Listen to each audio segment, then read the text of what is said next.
ওগো মা তুমি এই ধরনের শ্রেষ্ঠ নেয়ামত, তোমারই পদ তলে রয়েছে জান্নাত।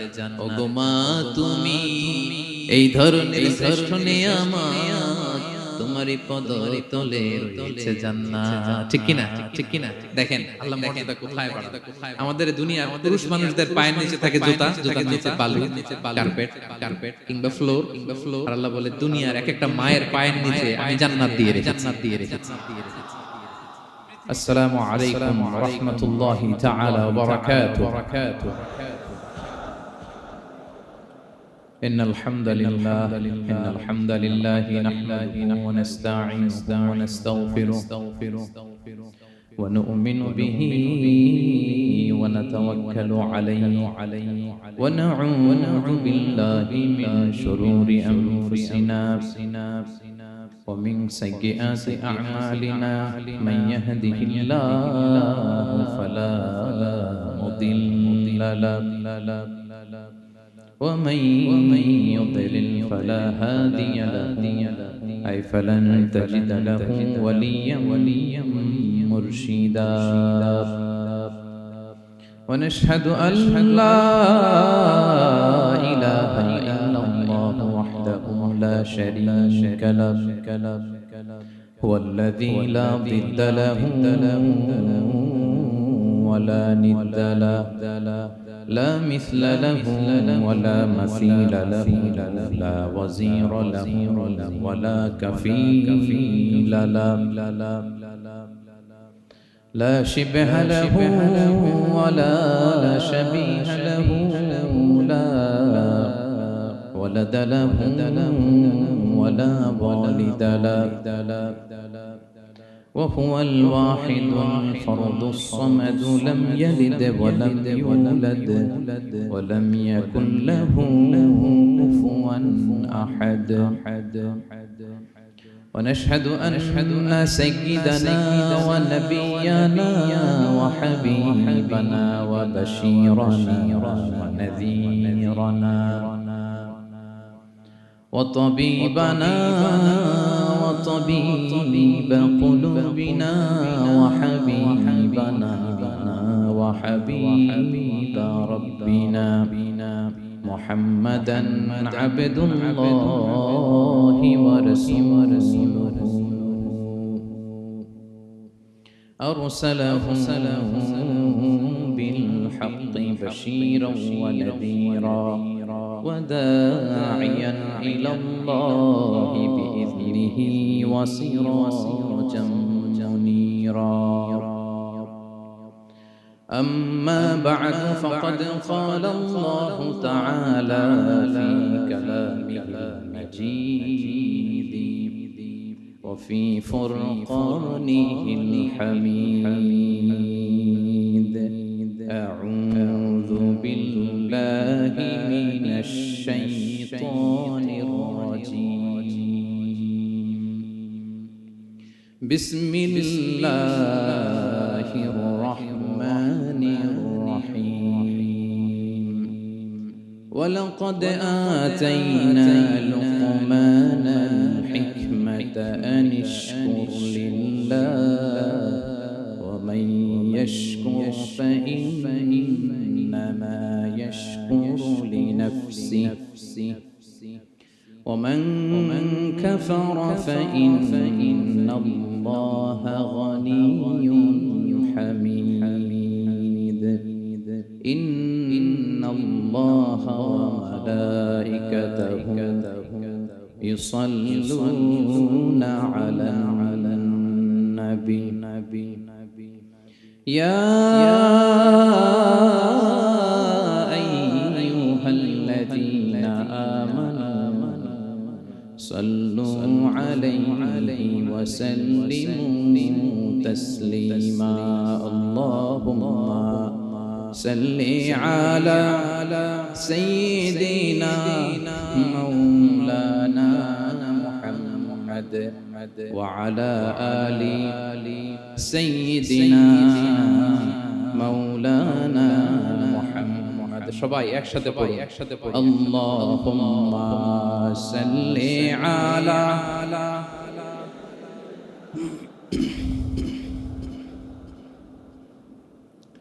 وعلى آل سيدنا مولانا محمد منمر কাদের দিল আমার কাদের যেতে সোনার মদিনা পড়েন সবাই মন আমার কাদের দিল আমার কাদের যেতে সোনার মদিনা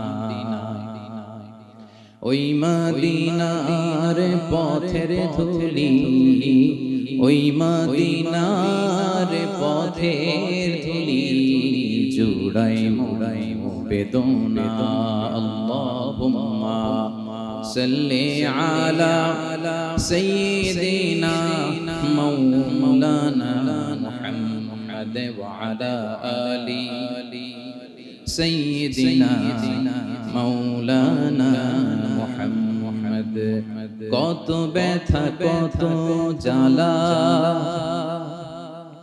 সয়েছো যে তুমি তোমারি খুনে লাল তাই ভূমি ফেরেশতা এসে চায় ধ্বংসের হুকুম লোহু মাখা মুহাম্মদ প্রাণেতে হাসরা হে আল্লাহ দয়া করো এতায়ে বাসি ওরা চিনেনি তো আমি যে মুহাম্মদ হৃদয়ে মুহাম্মদ আল্লাহুম্মা সাল্লি আলা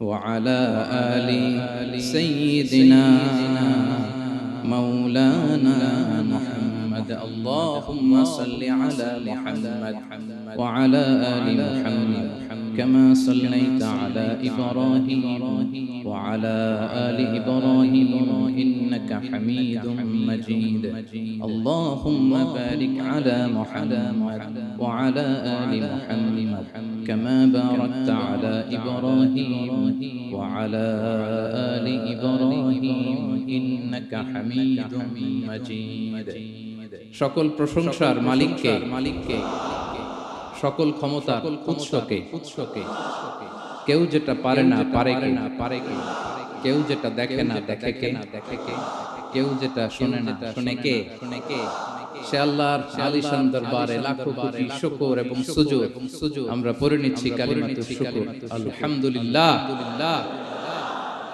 সবাই একসাথে আওয়াজ করে পড়ুন রব্বানা লাকাল হামদ হামদান কাসীরান طيبا مباركا فيه يا ربي لك الحمد كما ينبغي لجلال وجهك وعظيم سلطانك لك الحمد بالإيمان لك الحمد بالإسلام لك الحمد بالقرآن আল্লাহ রাব্বুল ইজ্জত ওয়াল জালালের দরবারে শুকরিয়া জ্ঞাপনের পাশাপাশি আমি আজকের প্রোগ্রামের যারা অর্গানাইজিং কমিটি বাংলাদেশি মুসলিম কমিউনিটি মালয়েশিয়ার উদ্যোগে আজকের যে গ্র্যান্ড সেন্ট্রাল বলরুম ক্লাং এর এই এরিয়াতে তাফসীর মাহফিল 2023 এই যে চমৎকার তাফসীরের হালাকা বা মাজলিসের আয়োজন করা হয়েছে আমি আমার অন্তরের অন্তঃস্থল থেকে বাংলাদেশি মুসলিম কমিউনিটিকে ধন্যবাদ জানাচ্ছি পাশাপাশি আপনারা যারা বিকেল থেকে এসেছেন সবাইকে আমি অন্তরের অন্তঃস্থল থেকে শুভেচ্ছা জানাই মোবারকবাদ জানাই আহলান ওয়া সাহলান মারহাবান বিকুম ফি হাযা লিকা আত-তাইয়িব আল-মুবারাক এই বলরুমের যারা অথরিটি আছে তাদেরকে শুকরিয়া জানাই মিডিয়া কর্মীর ভাইদের শুকরিয়া জানাই আজকের প্রোগ্রামের অ্যাঙ্কর সংবাদ কর্মী ভাইরা ভলান্টিয়ার্স ভাইরা সবাইকে অন্তরের অন্তঃস্থল থেকে শুকরিয়া জানিয়ে মহাবিশ্বয় মহাগ্রন্থ আল কুরআন আল কারীম থেকে আমরা তাফসীর শুনবো আমরা সবাই পড়ি ইনশাআল্লাহ আপনারা সবাই সুস্থ আছেন তো আলহামদুলিল্লাহ এটা হচ্ছে কোরআনের প্রতি ভালোবাসা মানুষ কোরআনের মুজিজা কোরআন মানুষকে অ্যাট্রাক্ট করে আকর্ষিত করে কোরআনের এই ক্ষমতা রাসূল সাল্লাল্লাহু আলাইহি ওয়াসাল্লামের কণ্ঠের সুমধুর কোরআনের তেলাওয়াত শুনে অনেক কাফের কালিমা পড়ে মুসলমান হয়ে যেত আজও কোরআনের তেলাওয়াত শুনে, কোরআনের অর্থ পড়ে, কোরআনের তাফসীর পড়ে মানুষ আবেগতাড়িত হয়। এটার ইনফ্লুয়েন্স অনেক আলাদা, এটার ইমপ্যাক্ট আলাদা। এই যে দুর্বার আকর্ষণ, এটা কোরআনের আকর্ষণ, ঠিক কি না? ঠিক কি না? আমরা সব সময় যেন কোরআনের সাথে সুসম্পর্ক বজায় রাখতে পারি। আল্লাহ তৌফিক দান করুন। প্রিয় ভাইরা, আমি সূরাতুল লুকমান থেকে একটি আয়াত তেলাওয়াত করেছি। সূরাতুল লুকমানের দ্বিতীয় রুকুর তাফসীর আজকে আমরা শুনব। কততম রুকু? এটা কোরআনের 31 নম্বর সূরা। এটা মাক্কি সূরা। সূরাতুল লুকমান কি সূরা? মাক্কি সূরা। কোরআনের 31তম সূরা। এবং অনেকগুলো রুকু আছে এই সূরায়। আমরা দ্বিতীয় রুকু থেকে কথা শুনব। বেসিক্যালি এই দ্বিতীয় রুকুতে সাইয়েদনা লুকমান আলাইহিস সালাম ওনার ছেলেকে কিছু অ্যাডভাইস করেছিলেন, উপদেশ। বাবা হিসেবে আমরা আমাদের ছেলেমেয়েদের অ্যাডভাইস করি না? তো উনি ওনার সন্তানকে অ্যাডভাইস করেছিলেন। আর এই অ্যাডভাইসগুলো আল্লাহ তাআলার এত ভালো লেগেছে যে আল্লাহ তাআলা কোরআনের মধ্যে সরাসরি তুলে ধরেছেন। তার মানে আল্লাহ তাআলা বুঝাতে চান আমরাও যেন আমাদের সন্তানদেরকে অ্যাডভাইসগুলো করি। এবং আপনি অবাক হবেন, আমরা যখন তাফসীরের ইন ডেপথ তাফসীরে যাব, ভিতরে ঢুকবো, আপনি অবাক হবেন যে 3000 বছর আগের সেই উপদেশমালা কিভাবে মডার্ন টাইমের সাথে এত প্রাসঙ্গিক হতে পারে। আজ থেকে প্রায় 3000 বছর আগের piece of advice, 3000 years back in the history. এত আগের উপদেশ মনে হচ্ছে বর্তমান সময়ের জন্য এই উপদেশগুলো আল্লাহ ধরে কোরআনে তুলে ধরেছেন। তো এজন্য আমাদের ছেলে মেয়েদেরকে আমরা কি নসিহত করব? এত দিকে তাকানোর দরকার। বাসায় যে সূরা লুকমান খুলবেন, 31তম সূরা, 12 নম্বর আয়াত থেকে 19 নম্বর আয়াত পর্যন্ত এই 8টা আয়াত আল্লাহ যা বলেছেন, আপনি আর ভাবি মিলে সন্তানদেরকে এটা শোনাবেন। Good enough. আর কিছু লাগবে? প্রিয় ভাইরা, সন্তান আল্লাহর দেওয়া অনেক বড় নেয়ামত। আল্লাহ নেককার সন্তান আল্লাহর কাছে চাইতে হয়, চেয়ে নিতে হয়। নবীরা দোয়া করেছেন, রব্বি হাবলি মিনাস সালিহিন, আল্লাহ নেককার সন্তান দেন। হে আল্লাহ নেককার পুণ্যবান সন্তান দেন। আল্লাহ এমন সন্তান দেন যাদেরকে দেখলে আমাদের চোখ জুড়ায়। রব্বি জাআলনি মুকিমাস সালাতি ওয়া মিন যুররিয়াতি, আল্লাহ আমাকেও নামাজ কায়েমকারী বানান, আমার সন্তানকেও বানান। তো সন্তানের জন্য দোয়া করতে হয়, নেককার সন্তান চাইতে হয়। আপনারা যারা বিয়ে করেছেন এখনো সন্তান পান নাই, আল্লাহ তাআলা আপনাদেরকে অচিরেই এই সন্তান দান করে আপনাদেরকে ধন্য করুক। যারা এখনো বিয়ে করেননি, বিয়ের পরে আল্লাহ তাআলা আপনাদেরকে সন্তান দান করুক। এটা অনেক বড় নেয়ামত। এটা আল্লাহর কাছে চাইতে হয়। তো এই আলোচনাটা সবার সাথে প্রাসঙ্গিক। যারা বাবা তাদের তো লাগবে ইনস্ট্যান্ট, আজকে রাত্রে যেই শোনাইতে পারবেন। যারা বাবা হতে যাচ্ছেন তারাও আগে থেকে জেনে রাখেন, ওয়েল প্রিপেয়ার্ড। আর যারা এখনো বিয়েই করেন নাই, প্ল্যান করে রাখেন যে এইটা আমি আমার ওয়াইফের সাথে প্ল্যান করে এই নাসিহাগুলো আমার সন্তানদেরকে আমরা শোনাবো। সবাই পড়ুন ইনশাআল্লাহ। এবার প্রশ্ন করি, উত্তর দেন। সূরাটার নাম কি? মাক্কি না মাদানী? কত নম্বর সূরা কোরআনের? 31 নম্বর সূরা। আচ্ছা। প্রিয় ভাইরা, কালামুল্লাহ মাজিদে কুরআন আল কারীমে আল্লাহ তাআলা মানুষের নামে মোট 8টি সূরা দিয়েছেন। মানুষের নাম কয়টি? এর মধ্যে 6টি সূরা 6 জন নবীর নাম। 6টি সূরা 6 জন। সূরা হুদ, সূরা ইউসুফ, সূরা ইউনুস, সূরা মুহাম্মদ, সূরা নূহ, সূরা ইব্রাহিম। এই 6 জন নবীর নামে 6টা সূরা। আর মানুষের নামে মোট 8টা, নবীর নামে গেল 6টা। আর রইল কয়টা? 2টা। আল্লাহর প্রিয় ভাজন একজন বান্দা এবং একজন বান্দির নামে আল্লাহ আরো 2টা সূরা দিলেন। আল্লাহর প্রিয় বান্দি মারিয়াম আলাইহিস সালাম, ঈসা আলাইহিস সালামের মা, ওনার নামে একটা সূরা আছে না? কি নাম? সূরা মারিয়াম। আর আরেকটা হচ্ছে এই যে সূরা লুকমান। উনি কিন্তু নবী না। তাহলে আবার বলি, মানুষের নামে আল্লাহ তাআলা কোরআনে কয়টা সূরা দিয়েছেন? 8টি। এর মধ্যে 6টা দিয়েছেন 6 জন নবীর নাম। আর বাকি দুইটা আল্লাহর দুজন প্রিয় বান্দা বান্দির নাম। একটা সূরা মারিয়াম আর একটা সূরাতু লুকমান। তো আমরা শুরুতেই জানবো যে এই লুকমান কে ছিলেন তিনি? লুকমান আলাইহিস সালাম আল্লাহর প্রিয় ভাজন একজন ব্যক্তি ছিলেন। খুব বিজ্ঞ একজন মানুষ ছিলেন। খুব জ্ঞানী প্রাজ্ঞ একজন ব্যক্তিত্ব ছিলেন। দেখতে উনি কালো ছিলেন, কুৎসিত। চামড়াটা কি ছিল? কালো, ব্ল্যাক। তার মানে ব্ল্যাক হইলেই কাউকে ছোট করা যাবে না। কাজী নজরুল বড় সুন্দর লিখেছেন, কালো আর ধলো বাহিরে কেবল, ভিতরে সবাই সমান রাঙ্গা, কেটে দিলে রক্তের রং। যে কালো রঙের তার রক্ত, যে ধবধবে সাদা তার রক্ত লাল। তাহলে ব্ল্যাক হইলেই কাউকে ছোট করা চলবে না। সাইয়েদনা লুকমান আল হাকিম কুৎসিত বর্ণের একজন মানুষ ছিলেন, খাটো একজন মানুষ ছিলেন। কোথায় থাকতেন? মিশর, সুদান, ইথিওপিয়া, যেটা আগের নাম ছিল হাবাসা, এই রিজিয়ন। কেউ বলেছেন মিশরের কোন একটা এলাকায়, কেউ সুদান, কেউ ইথিওপিয়া। রিজিয়নটা কাছাকাছি। কি করতেন? কোন মুফাসসির বলেন তিনি দর্জি ছিলেন। দর্জি। কেউ বলেন তিনি ছিলেন কানা নাজ্জার, মানে কাঠমিস্ত্রি ছিলেন। আবার কোন মুফাসসির বলেন তিনি ছিলেন রাইল গানাম, মেষপালক। বেশিরভাগ তাফসীরে এসেছে তিনি মেষপালক ছিলেন। ছাগল চড়াতেন, যেটা নবীদের পেশা ছিল, দায়িত্ব ছিল। ওনারা ছাগল চড়াতেন শুরুর দিকে।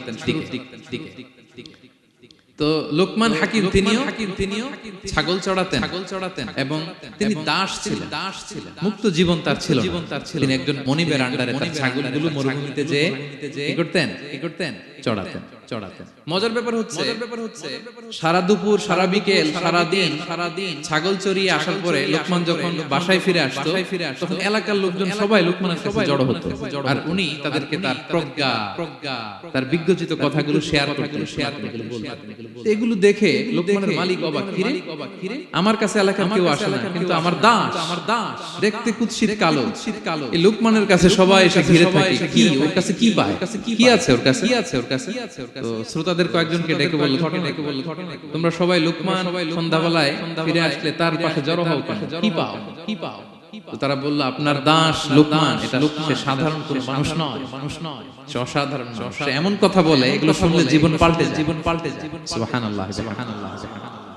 মালিক বলে ঘটনা, আমি ওর মালিক, কোনোদিন তো এরকম ওর সাথে কোনো কনভারসেশনে যাই নাই, কথা হয় নাই, আমি তো শুনি নাই, দেখি আজকে চেক করে দেখি কি ওর এত বিজ্ঞতা, এত জ্ঞান, এত প্রাজ্ঞতা কিসের দেখি। তো আজকে সন্ধ্যাবেলায় ফিরছে, উনি বলতেছে, ইয়া লোকমান ইযবাহ লানা শাতান, একটা ছাগল জবাই কর, ওয়া আখরিজ মিনহা আতিয়াবা মুদগাতাইন। এবার এই ছাগলের সবচেয়ে শ্রেষ্ঠ দুইটা অঙ্গ কেটে নিয়ে আসো। ফাআখরাজাল লিসান ওয়াল কলব। লোকমান যে ছাগল জবাই করে, ছাগলের জিহ্বাটা আর কলব, হার্ট, এই দুইটা কেটে নিয়ে আসো। এই দুইটা শ্রেষ্ঠ। বলছে আচ্ছা ঠিক আছে। মালিক আবার বলল, ওয়াযবাহ লানা শাতান উখরা ইয়া লোকমান, যাও আরেকটা জবাই করো। ওয়া আখরিজ মিনহা আখবাসা মুদগাতাইন। এবার সবচেয়ে নিকৃষ্ট দুইটা অঙ্গ ছাগলের কেটে নিয়ে আসো। ফাআখরাজাল লিসান ওয়াল কলব। সে আরেকটা ছাগল জবাই করে আবার জিহ্বা আর হার্ট, কলব কেটে নিয়ে আসছে। এই যে এটা সবচেয়ে নিকৃষ্ট। তো মালিক বলে, মা হাযা ইয়া লোকমান, মা লাকা ইয়া লোকমান, ঘটনা কি লোকমান? শ্রেষ্ঠ দুটো অঙ্গ কাটতে বললাম, জিহ্বার কলিজা হৃদয় কেটে নিয়ে আসলে, বললাম সবচেয়ে নিকৃষ্ট দুটো অঙ্গ কাটো, আবার জিহ্বার এটা কেটে নিয়ে আসলে। তো লোকমান বলতেছে, জিহ্বা আর হৃদয় যদি শ্রেষ্ঠ হয়, কলব যদি শ্রেষ্ঠ হয়, এর চেয়ে শ্রেষ্ঠ অঙ্গ আর হতে পারে। আর জিহ্বা আর কলব যদি খারাপ হয়, মানুষের মুখ আর হৃদয় যদি খারাপ হয়, এর চেয়ে নিকৃষ্ট অঙ্গ আর হতে পারে না। সে তো অবাক, তাই তো সে চিন্তা করে দেখে, তাই তো এই মুখ দিয়ে মানুষ ভালো কথা বলে, সত্যের পয়গাম পৌঁছায়, মানুষের কল্যাণের জন্য ডাকে, জিকির করে, তাসবিহ পড়ে, কোরআন তেলাওয়াত করে, তখন তো এই জিহ্বা শ্রেষ্ঠ। আবার এই জিহ্বা দিয়ে যখন সে সমালোচনা করে, গীবত করে, শিকায়াত করে, অন্যকে গালি দেয়, কটু কথা বলে, তখন তো এই জিহ্বাটাই নিকৃষ্ট, ঠিক কি না? আবার এই হৃদয় দিয়ে, এখানে সিনায় যখন আল্লাহর জিকির বসায়, এই হৃদয় দিয়ে মানুষের কল্যাণের কথা চিন্তা করে, সত্যের কথা চিন্তা করে, তখন এটা সবচেয়ে ভালো।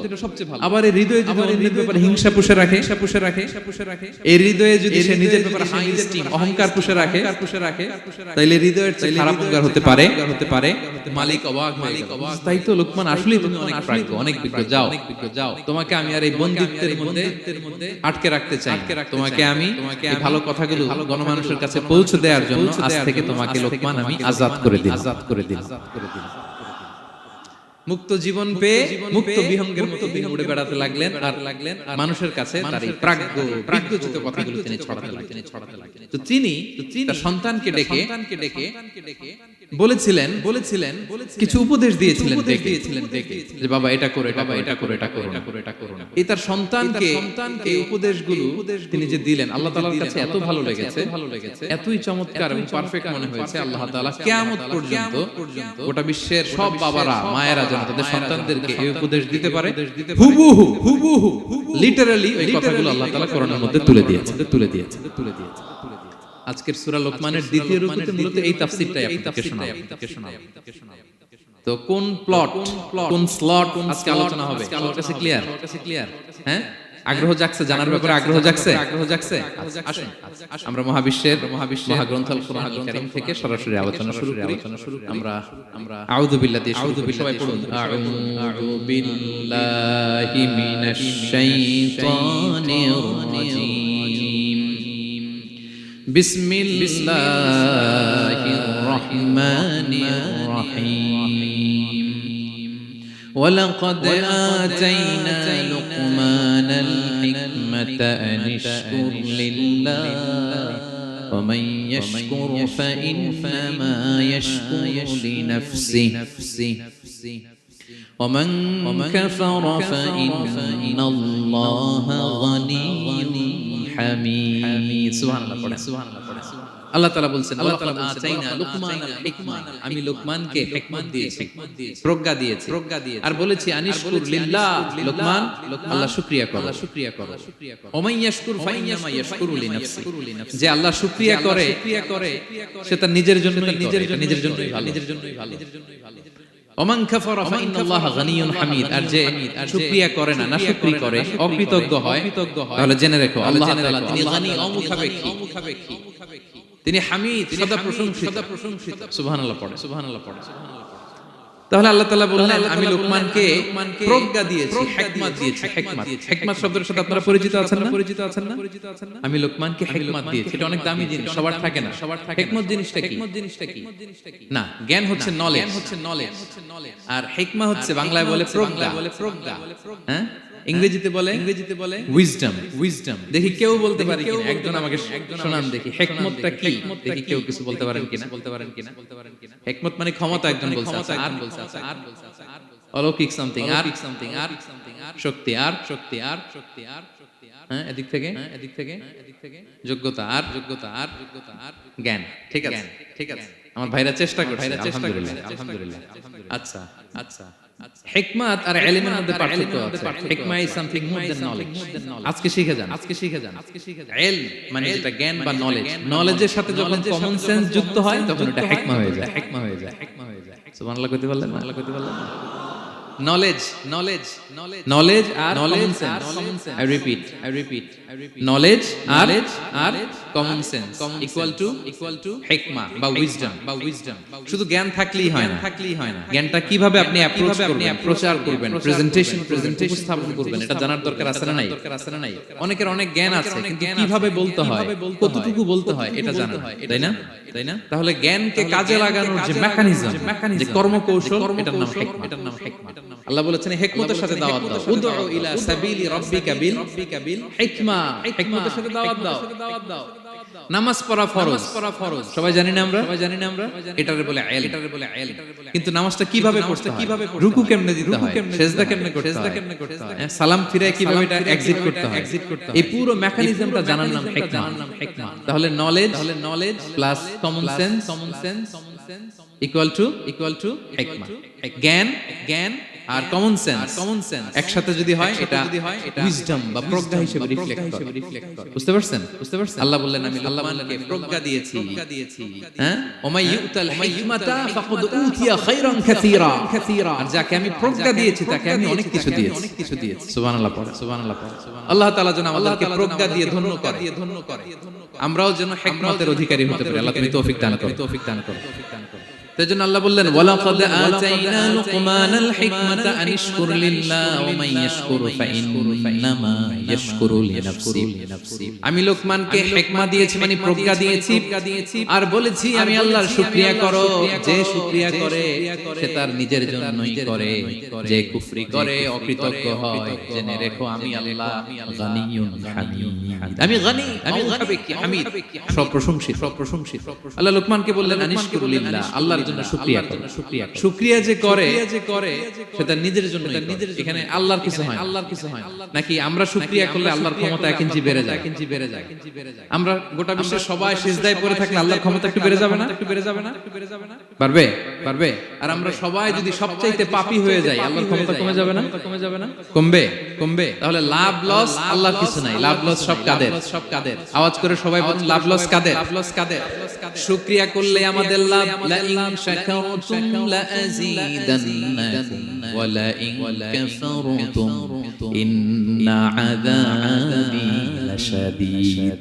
আল্লাহ বলেন যদি তোমরা শুকরিয়া করো নিয়ামত বাড়িয়ে দেব, আর যদি কুফরি করো জেনে রেখো আমার আযাব, আমার পানিশমেন্ট, আমার শাস্তি বড় কড়া। আমি আল্লাহ সব সময় ধরি না, ধরলে ছাড়ি না। ঠিক কি না? ধরে না, ধরলে আল্লাহ ছাড়ে না। শুকরিয়া করলে তিনি বাড়াতে থাকেন, দিতেই থাকেন। শুকরিয়া করবেন তো পাবেন, নিয়ামতের শুকরিয়া করবেন তো পাবেন। তো শুকরিয়া করলে আমাদের লাভ। হাদিসে কুদসিতে আল্লাহ বলেছেন হে বানি আদম, সবাই মিলে আলা আতকা কলবি রাজুলিন ওয়াহিদ, তোমরা যদি সবাই সবচেয়ে মুত্তাকি হয়ে যাও, ইবাদতে লুটিয়ে পড়ো সবাই, আমার কিচ্ছু পারবে না। আর তোমরা সবাই যদি আফজারি কলবি রাজুল ওয়াহিদ, সবচেয়ে নিকৃষ্ট আত্মার মানুষ হও, পাপাচারে ডুবে যাও, আমি আল্লাহর ক্ষমতার 1 ইঞ্চিও কমবে না। তাহলে শুকরিয়া করলে কাদের লাভ? সেটাই আল্লাহ বললেন শুকরিয়া করলে তোমাদের লাভ। ওমান কাফারা ফা ইন্নাল্লাহা গানিয়ুন হামিদ। তিনি অমুখাপেক্ষী, তিনি কারো কাছে ঠেকা না, কিন্তু আমরা তার কাছে ঠেকা। ঠিক কিনা? আমরা বিপদে পড়লে কার কাছে চাই? আল্লাহ কারো কাছে চায়। আমাদের ফরিয়াদ আমরা কার কাছে জানাই? আল্লাহর কি কারো কাছে ফরিয়াদ জানানো লাগে? তিনি গানিয়ুন হামিদ, অমুখাপেক্ষী, কারো প্রতি তিনি মুখাপেক্ষী নয়।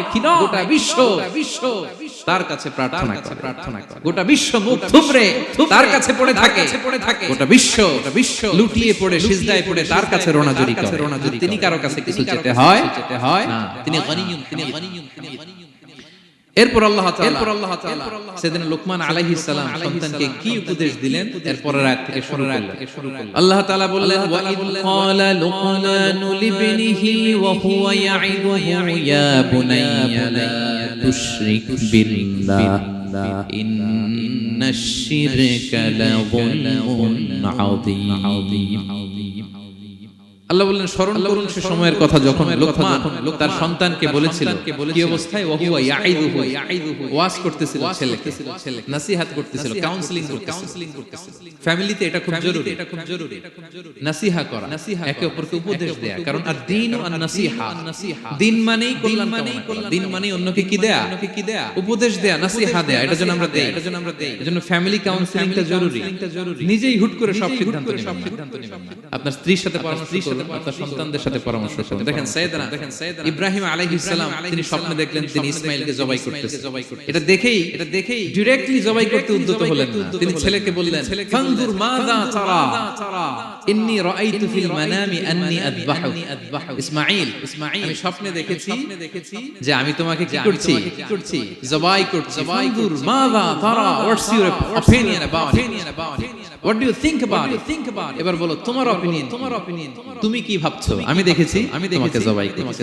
তোমার অপিনিয়ন, যেমন বাবা তেমন ছেলে, বাপ কা বেটা সিপাহী কা ঘোড়া কুছ না হতো থোড়া সুবহানাল্লাহ বিহামদি। যেমন বাবা তেমন ছেলে বলে ইয়া আবাতি ফাআল মা তুমার, বাবা আপনি যা দেখেছেন তাই করেন। সাতাজিদুনি ইনশাআল্লাহু মিনাস সাবিরিন, আপনি অচিরে আমাকে ধৈর্যশীলদের অন্তর্ভুক্ত পাবেন। আল্লাহু আকবার, আল্লাহু আকবার। বাবা আপনি ভয় পাবেন না,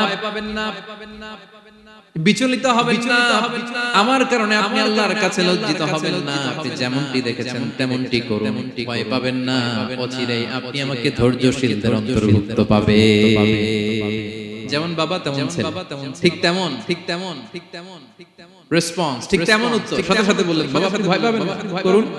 তো দেখেন আল্লাহর নবী ইব্রাহিম আলাইহিস সালাম স্বপ্নে যেটা দেখেছেন আল্লাহর পক্ষ থেকে এসেছে, চাইলেই তো ছুরি চালাতে পারতেন, চালিয়েছেন, কি করছেন, পরামর্শ করেছেন, কাউন্সেলিং করে। ফ্যামিলি কাউন্সেলিংটা খুবই জরুরি।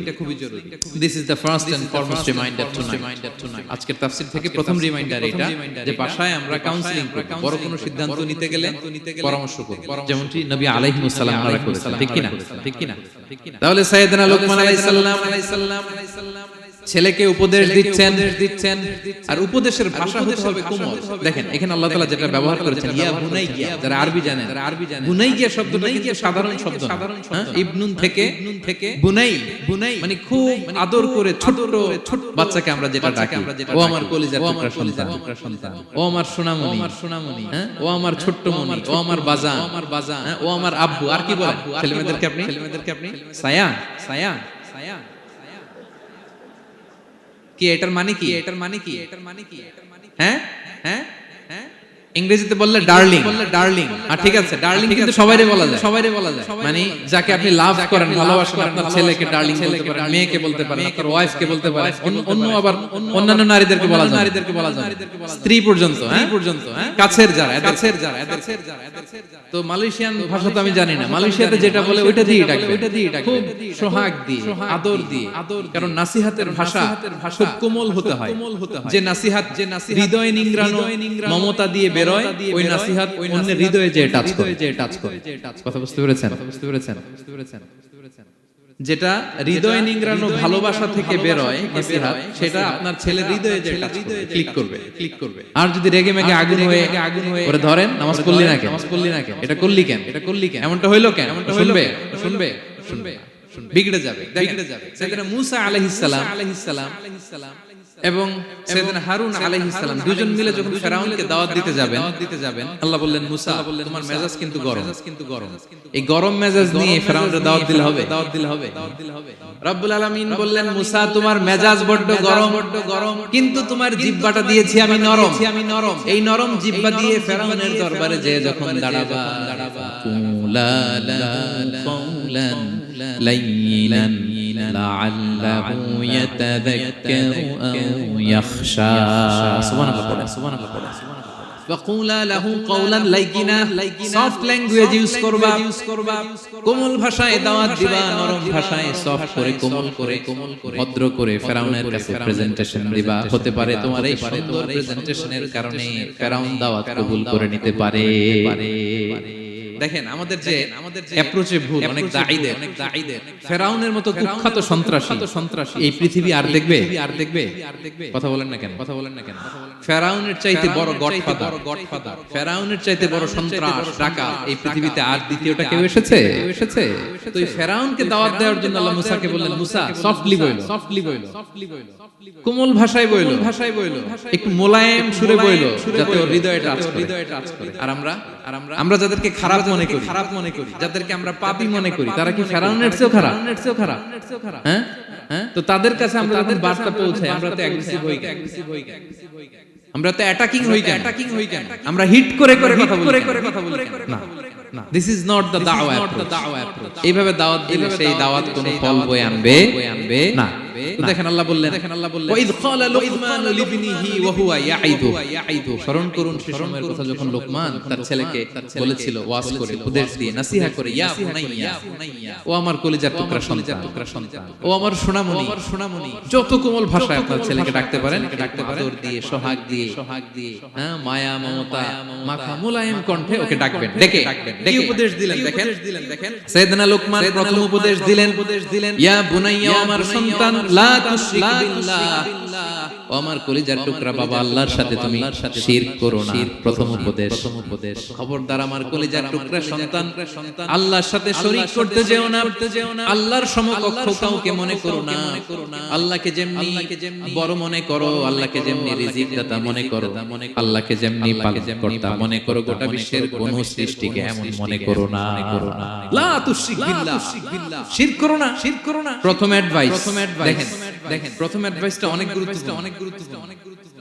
সবচেয়ে জরুরিটা আগে বলতে হয়। কি বলেন আগে বলতেছে লা তুশরিক বিল্লাহ, ও আমার সন্তান আল্লাহর সাথে শরীক করো না, কারণ ইন্না শিরকা লা যুলমুন আযীম, আল্লাহর সাথে শিরক বড় পাপ, এটা হচ্ছে যুলমুন আযীম, অনেক বড় জুলুম, এটা মহাপাপ, এটা অনেক বড় জুলুম। শিরকের চাইতে বড় জুলুম আর হতে পারে শিরকের চাইতে বড় জুলুম আর হতে পারে, কারণ এই জুলুম আপনি সৃষ্টি হয়ে করতেছেন কার প্রতি? বুঝে থাকলে উত্তর দেন। এই জুলুম আপনি সৃষ্টি হয়ে কার প্রতি করতেছেন? আল্লাহর প্রতি। আল্লাহ জুলুম কারে বলে দেখি, কে বলতে পারে?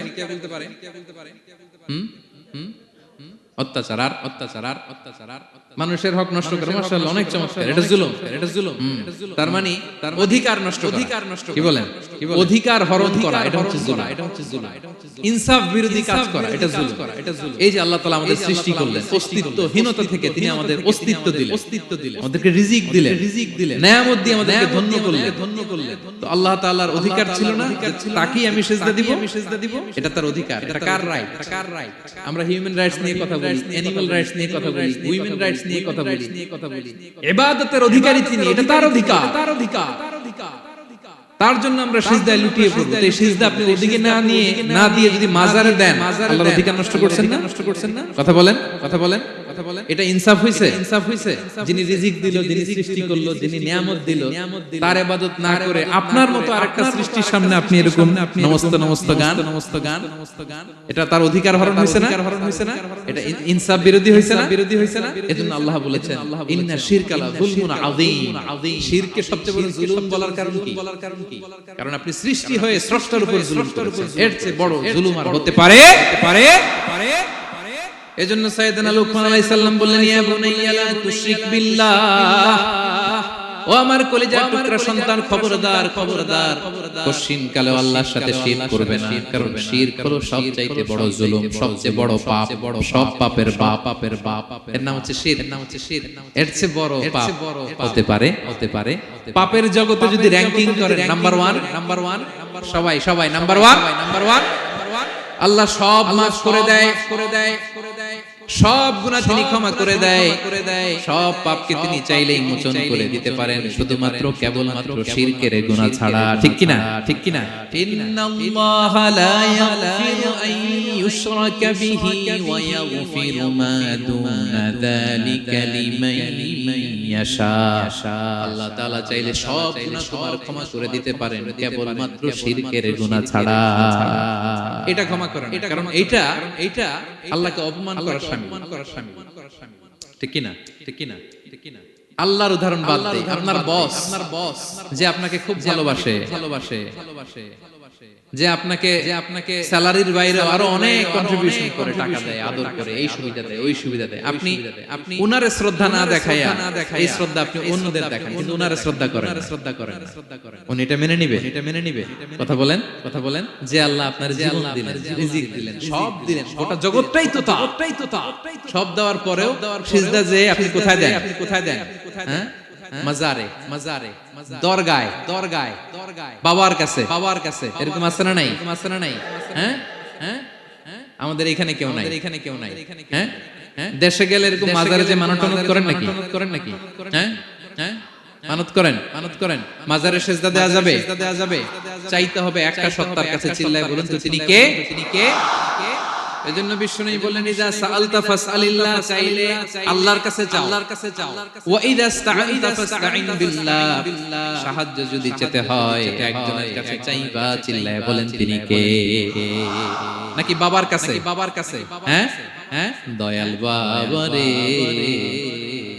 দয়া করো আমারে। আপনার বাবার যখন ডায়রিয়া হয়, চাই কার কাছে? আপনার বাবা যখন বিপদে পড়ে, কাঁদে কার কাছে? এজন্য আমরা চাবো কার কাছে? দয়াল আল্লাহ রে, দয়া করো আমারে। এটা বলতে হবে, ঠিক কিনা? বলেন সবাই। দয়াল আল্লাহ রে, দয়া করো আমারে। এজন্য এই জিনিসটা সাইয়েদনা লুকমান আলাইহিস সালাম প্রথমে ফোকাস করলেন বললেন লা তুশরিক বিল্লাহ ও আমার কলিজার টুকরা সন্তান আল্লাহর সাথে শিরক করো না, খবরদার আল্লাহর সাথে কাউকে সমকক্ষ মনে করবা না, কারণ ইন্না শিরকা লা যুলমুন আযীম, শিরক হলো সবচাইতে বড় পাপ, মহাজুলুম। এই জুলুম আল্লাহর প্রতি করা। তাহলে প্রথম উপদেশটা বুঝতে পারছেন আমার প্রিয় ভাইরা, আল্লাহর সাথে শিরক করা চলবে। চাইবো কার কাছে? সন্তান হয় না, কই চাবেন? নাকি মাজারে? মাজারে চাওয়া যাবে? বাবার কাছে চাওয়া যাবে? ছেলে সন্তান দেয় কে? মেয়ে দেয় কে? ছেলে মেয়ে দুটি দেয় কে? ছেলেও দেয় না, মেয়েও দেয় না। চিৎকার করে বলেন তো তিনি কে? আমরা তার কাছে চাই। সব পরিস্থিতিতে আমরা একজনের কাছে চাইবো। তিনি কে?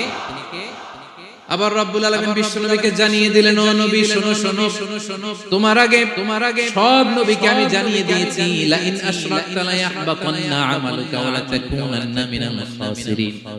তুমি যদি আল্লাহর সাথে কাউকে শিরক করে ফেলো, তোমার সব আমলগুলো বাতিল হয়ে যাবে, কিয়ামতের ময়দানে তুমি হবা খাসিরিন, ক্ষতিগ্রস্ত, কিছুই থাকবে না। কিয়ামতের ময়দানে তুমি হবা হাই কোম্পানির ম্যানেজার। যদি শিরক করো তোমার আমল বাতিল, খবরদার কিয়ামতের দিন তুমি হাই করবে, অভাগা দুর্ভাগা হয়ে উঠবে। এজন্য শিরককে আমরা না বলে দিই। শিরকের সাথে আমাদের কোনো সম্পর্ক আছে? জোরে বলেন। গুরুত্বপূর্ণ পয়েন্ট। এজন্য ছেলেকে আগে বললো, বাবা খবরদার শিরক করো না।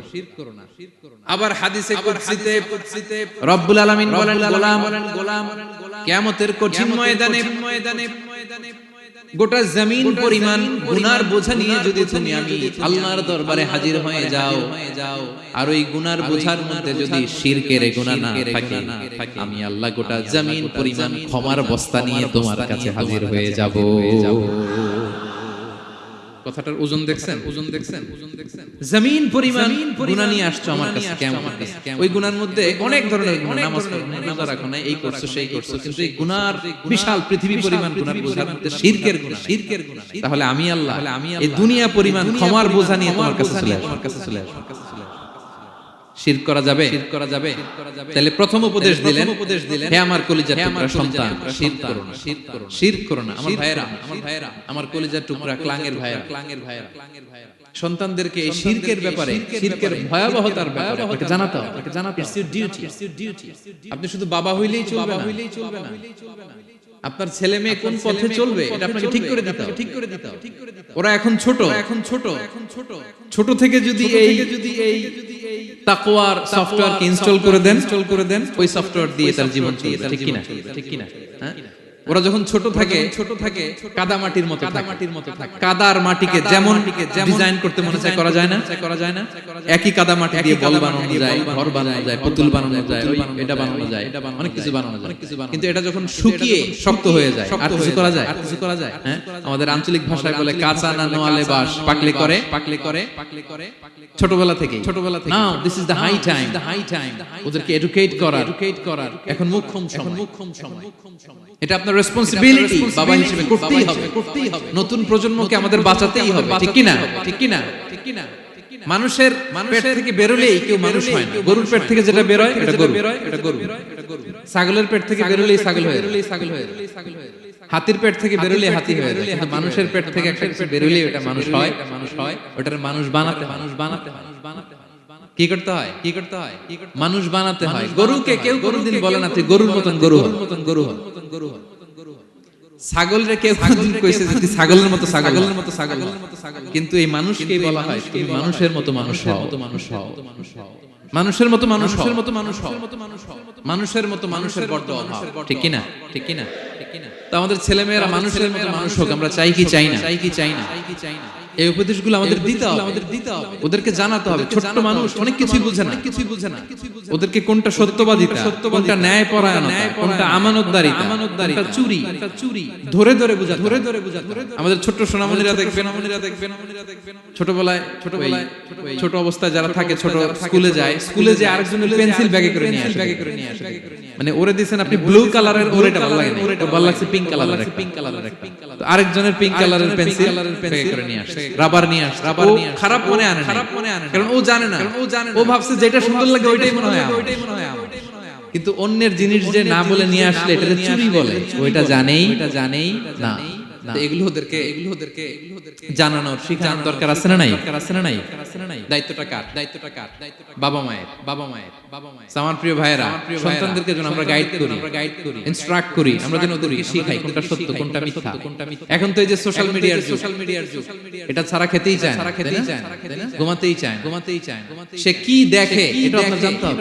সে কোথায় যায়, সে কার সাথে মেশে, সে কোন সাইটগুলো ব্রাউজ করে, এটা বাবা হিসেবে জানার দরকার আছে না নাই? প্যারেন্টিং কন্ট্রোলের একটা ব্যবস্থাপনা আছে, আপনি কন্ট্রোল করে দিতে পারেন। আপনি সাইন করে দিবেন ইউটিউবে আপনার জিমেইল দিয়ে, ও কি দেখে আপনি সব চেক করতে পারবেন হিস্ট্রিতে।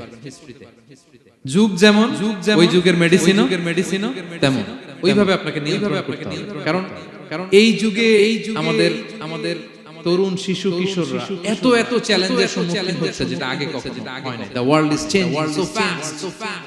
It's very difficult to handle our teenagers. ওদের প্রশ্ন শুনলে আপনি অবাক হয়ে যাবেন। আমি উত্তর দিতে পারি না।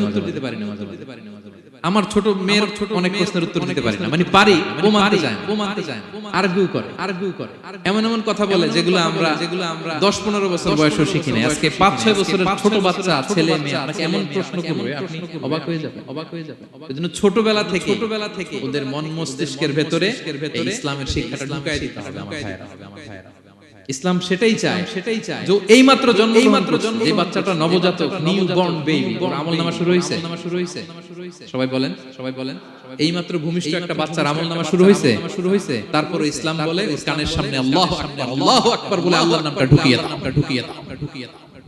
এখনো আমলনামা শুরু হয় নাই, এখনো ভালো খারাপের কিছুই হয় নাই, তারপর আল্লাহ বলে দুনিয়াতে আসার সাথে সাথে আযান দিয়ে ইসলামের কথাটা কানের ভেতরে ঢুকায়া দাও। আমাদের দায়িত্ব হচ্ছে ওদেরকে এডুকেট করা। এক নাম্বার উপদেশ তিনি দিলেন, লা তুশরিক বিল্লাহ, শিরক করুন। শিরক মহাপাপ। এই পয়েন্টটা বুঝতে পারছেন সবাই? উনি বেসিক্যালি ওনার সন্তানকে 9টা উপদেশ দিয়েছিলেন। কয়টা? সবাই বলুন 9টা। এরপর আল্লাহ তাআলা আরেকটা এক্সট্রা উপদেশ দিয়েছেন। 9 আর 1 মিলে তিলকা আশারাতুন কামিলা, একেবারে ফাইনাল 10টা হয়ে গেছে, পরিপূর্ণ। তো শিরকের ব্যাপারে সতর্ক করার সাথে সাথে আল্লাহ তাআলা নিজ থেকে একটা উপদেশ দিলেন। আল্লাহ তাআলা কি বললেন? রব্বুল আলামিন বললেন, ওয়াসাইনাল ইনসানা বিওয়ালিদাইহি হামালাতহু ওয়াহানান আলা ওয়াহান ওয়া ফিসালুহু ফি আমাইন নিশকুর লি ওয়া লিওয়ালিদাইকা ইলাইয়াল মাসির। সুবহানাল্লাহ পড়ুন। আল্লাহ বললেন, ওয়াসাইনাল ইনসানা বিওয়ালিদাইহি। শিরকের কথা যখন লোকমান সন্তানকে জানালো, এবার আমি আল্লাহ পৃথিবীর মানুষগুলোরে জানিয়ে দিলাম, খবরদার মা বাবার সাথে কখনো খারাপ আচরণ করো না। ওয়াসাইনাল ইনসান, মানুষকে আমি ওসিয়ত করলাম, রেকমেন্ড করলাম, ভার্ডিক্ট জারি করে দিলাম বিওয়ালিদাইহি, মা বাবার ব্যাপারে তাদের সাথে সদাচরণ করবে। মা বাবার সাথে খারাপ আচরণ করা যাবে। জান্নাতে একটা দরজা আছে, নাম আব, বাবা, আর একটা আল উম, মা। যারা বাবা মার সাথে ভালো আচরণ করছে তারা ওইটা দিয়েছে। সুবহানাল্লাহ পড়ে। এক লোক বললে, ইয়া রাসূলুল্লাহ, আমার মাকে কাঁধে করে কাবার চারদিকে ঘুরিয়েছি, তাওয়াফ করিয়েছি, প্রচন্ড রোদের মধ্যে আমার মাকে কাঁধে করে কাবার চারদিকে লাব্বাইক বলে অনেকবার ঘুরিয়েছি। ইয়া রাসূলুল্লাহ, আপনি আমাকে বলে দেন, ছোটবেলা যখন আমি আমার মায়ের বুকের দুধ খেয়েছি ওই দুধের সুদটুকু আদায় হয়েছে কিনা? বিষ্ণুই বললেন, কি প্রশ্ন করলা তুমি? লাউ কাতা'তা জিলদাক, তুমি যদি তোমার গায়ের চামড়া কেটে জুতা বানিয়ে দাও, চামড়াটা কেটে শুকিয়ে যদি জুতা বানিয়ে তোমার মায়ের পায়ের নিচে দিয়ে দাও, ছোটবেলায় মায়ের বুকের যে দুধ খেয়েছো, একটা দুধের এক ঢোক দুধ খাওয়ার শোধ আদায় হবে না। এক ঢোক যে দুধ খাইছো ওইটারই শোধ আদায়। খবরদার, বাবা মার ব্যাপারে সাবধান। বিশেষ করে মায়ের সাথে দুজনের কথা আল্লাহ প্রথমে বললেন, এরপরে বললেন বিশেষ করে মায়ের সাথে, কারণ হামালাতহু উম্মুহু, বাবা তোমারে পেটে ধরে নাই, পেটে ধরেছে কে? ওয়াহানান আলা ওয়াহান, 10 মাস 10 দিন বোঝার পরে বোঝা, যন্ত্রণার পরে যন্ত্রণা বাবা সহ্য করে নাই, করেছে কে? এত বড় একটা পেট হয়ে গেছে, জানেন তো? আল্লাহ। এই পেটটা নিয়ে বারবার কিচেনে যাওয়া লাগে, এটা নিয়ে টয়লেট করে, এটা নিয়ে গোসল করে, ঘুমাতে পারে না, শুইলে উঠতে পারে না, উঠলে বসতে পারে না। একদিন দুই দিন, এক সপ্তাহ 2 সপ্তাহ, 10 মাস 10 দিন আমার মাকে এই কষ্ট দিয়েছে। মায়ের কলিজার মাঝখানে লাথি মেরে দুনিয়াতে এসেছে। এরপরে আল্লাহ বললেন ওয়া ফিসালুহু ফি আমাইন, এখানেই শেষ নয়, দুধ ছাড়াতে লেগেছে 2 বছর। কয় বছর? ওগো মা তুমি এই ধরনের শ্রেষ্ঠ নেয়ামত, তোমারই পদ তলে রয়েছে জান্নাত। ওগো মা তুমি এই ধরনের শ্রেষ্ঠ নেয়ামত, তোমারই পদ তলে রয়েছে জান্নাত। ঠিক কিনা? দেখেন আল্লাহ মর্যাদা কোথায় বাড়ায়। আমাদের দুনিয়ার পুরুষ মানুষদের পায়ের নিচে থাকে জুতা, জুতার নিচে বালু, কার্পেট কিংবা ফ্লোর। আর আল্লাহ বলে দুনিয়ার এক একটা মায়ের পায়ের নিচে আমি জান্নাত দিয়ে রেখেছি। এই পৃথিবীটারে 100 বার বিক্রি করলে জান্নাতের একটা চেয়ারের দাম হবে। বুঝে শুনে উত্তর দিবেন। এই পৃথিবীটাকে, পৃথিবীর যে সম্পদ, এটা এস্টিমেশন করে 1000 বার বিক্রি করলে যে দামটা হবে, ওই দাম দিয়ে জান্নাতের একটা চেয়ারের দাম হবে। এই পৃথিবীর 10,000 কোটি বার বিক্রি করলে যেই অ্যাসেট হবে, যে অ্যামাউন্ট হবে, ভ্যালু হবে, ওই দাম দিয়ে জান্নাতের একটা টেবিলের দাম হবে। আর যেই জান্নাত, পুরো জান্নাতটা মায়ের পায়ের নিচে পড়ে আছে, ওই পা দুইটার দাম কত? সুবহানাল্লাহ পড়বেন না? মা বাবার দোয়া অনেক বড় দোয়া। কখনো যেন আমরা বেয়াদবি না, কখনো যেন তাদের মনে কষ্ট না, সব সময় যেন তাদের কাছ থেকে দোয়া নেই। করা যাবে। এটা আল্লাহ তাআলা ঢুকিয়ে দিলেন। তাহলে সাইয়েদনা লোকমান প্রথমে বলল বাবা শিরক করো না। এরপরে রব্বুল আলামিন বললেন শিরকের পরে তোমাদের সবচাইতে বড় দায়িত্ব যে বাবা মা তোমাদের জন্য এত কষ্ট করেছে, তাদের সাথে খারাপ আচরণ করো না। দুইটা হয়ে গেল। কয়টা? আওয়াজ করে বলেন কয়টা? 3 নম্বরে সাইয়েদনা লোকমান আলাইহিস সালাম ছেলেকে বললেন ইয়া বুনাইয়া ইন্নাহা ইন তাকু মিসকালা হাববাতিন মিন খারদালিন ফাতাকুম ফি সাখরাতিন আও ফিস সামাওয়াতি আও ফিল আরদি ইয়াতি বিহা আল্লাহ ইন্নাল্লাহা লাতীফুন খাবীর। 3 নম্বরে সাইয়েদনা লোকমান বললেন বাবা সরিষার দানা পরিমাণ কোন ভালো কাজ যদি তুমি করো কিংবা খারাপ কাজ যদি তুমি করো, সেটা যদি মাউন্ট এভারেস্টের উপরে উঠে করো, কোন খারাপ কাজ। আও ফিস সামাওয়াতি মহাশূন্যে যে যদি করো, আও ফিল আরদে জমিনের অতল গহ্বরে কোন সুড়ঙ্গ বানিয়ে সেখানেও যে যদি কোনো পাপ করো, ইয়াতি বিহাল্লাহ, সেটাও আল্লাহ নিয়ে আসবে। কোন পাপ বা কোন ভালো কাজ আকাশে উঠে, পাহাড়ে উঠে, কিংবা সুড়ঙ্গ করে জমিনের ভিতরে ঢুকেও যদি করো, কিয়ামতের দিন আমলনামায় সেটা দেখতে পাই। সুবহানাল্লাহ পড়বেন না? কারণ ইন্নাল্লাহা লাতীফুল খাবীর, তিনি হলেন লতীফ সূক্ষ্মদর্শী। যত ছোট কাজই করো না, কাজ করতে ফাঁকি দেয়া যায়। তার মানে 3 নাম্বার উপদেশে সাইয়েদনা লোকমান তার ছেলেকে আল্লাহর শক্তি, আল্লাহর ক্ষমতার ব্যাপারে একটা ধারণা দিচ্ছেন। নিজের ছেলেকে তার রবকে চিনাই। আমাদের রবকে আমাদের চিনার দরকার আছে না নাই? ছেলেকে বোঝাবেন বাবা ওই যে তুমি মসজিদে আমার সাথে যে সেজদা দাও, কারে দাও জানো?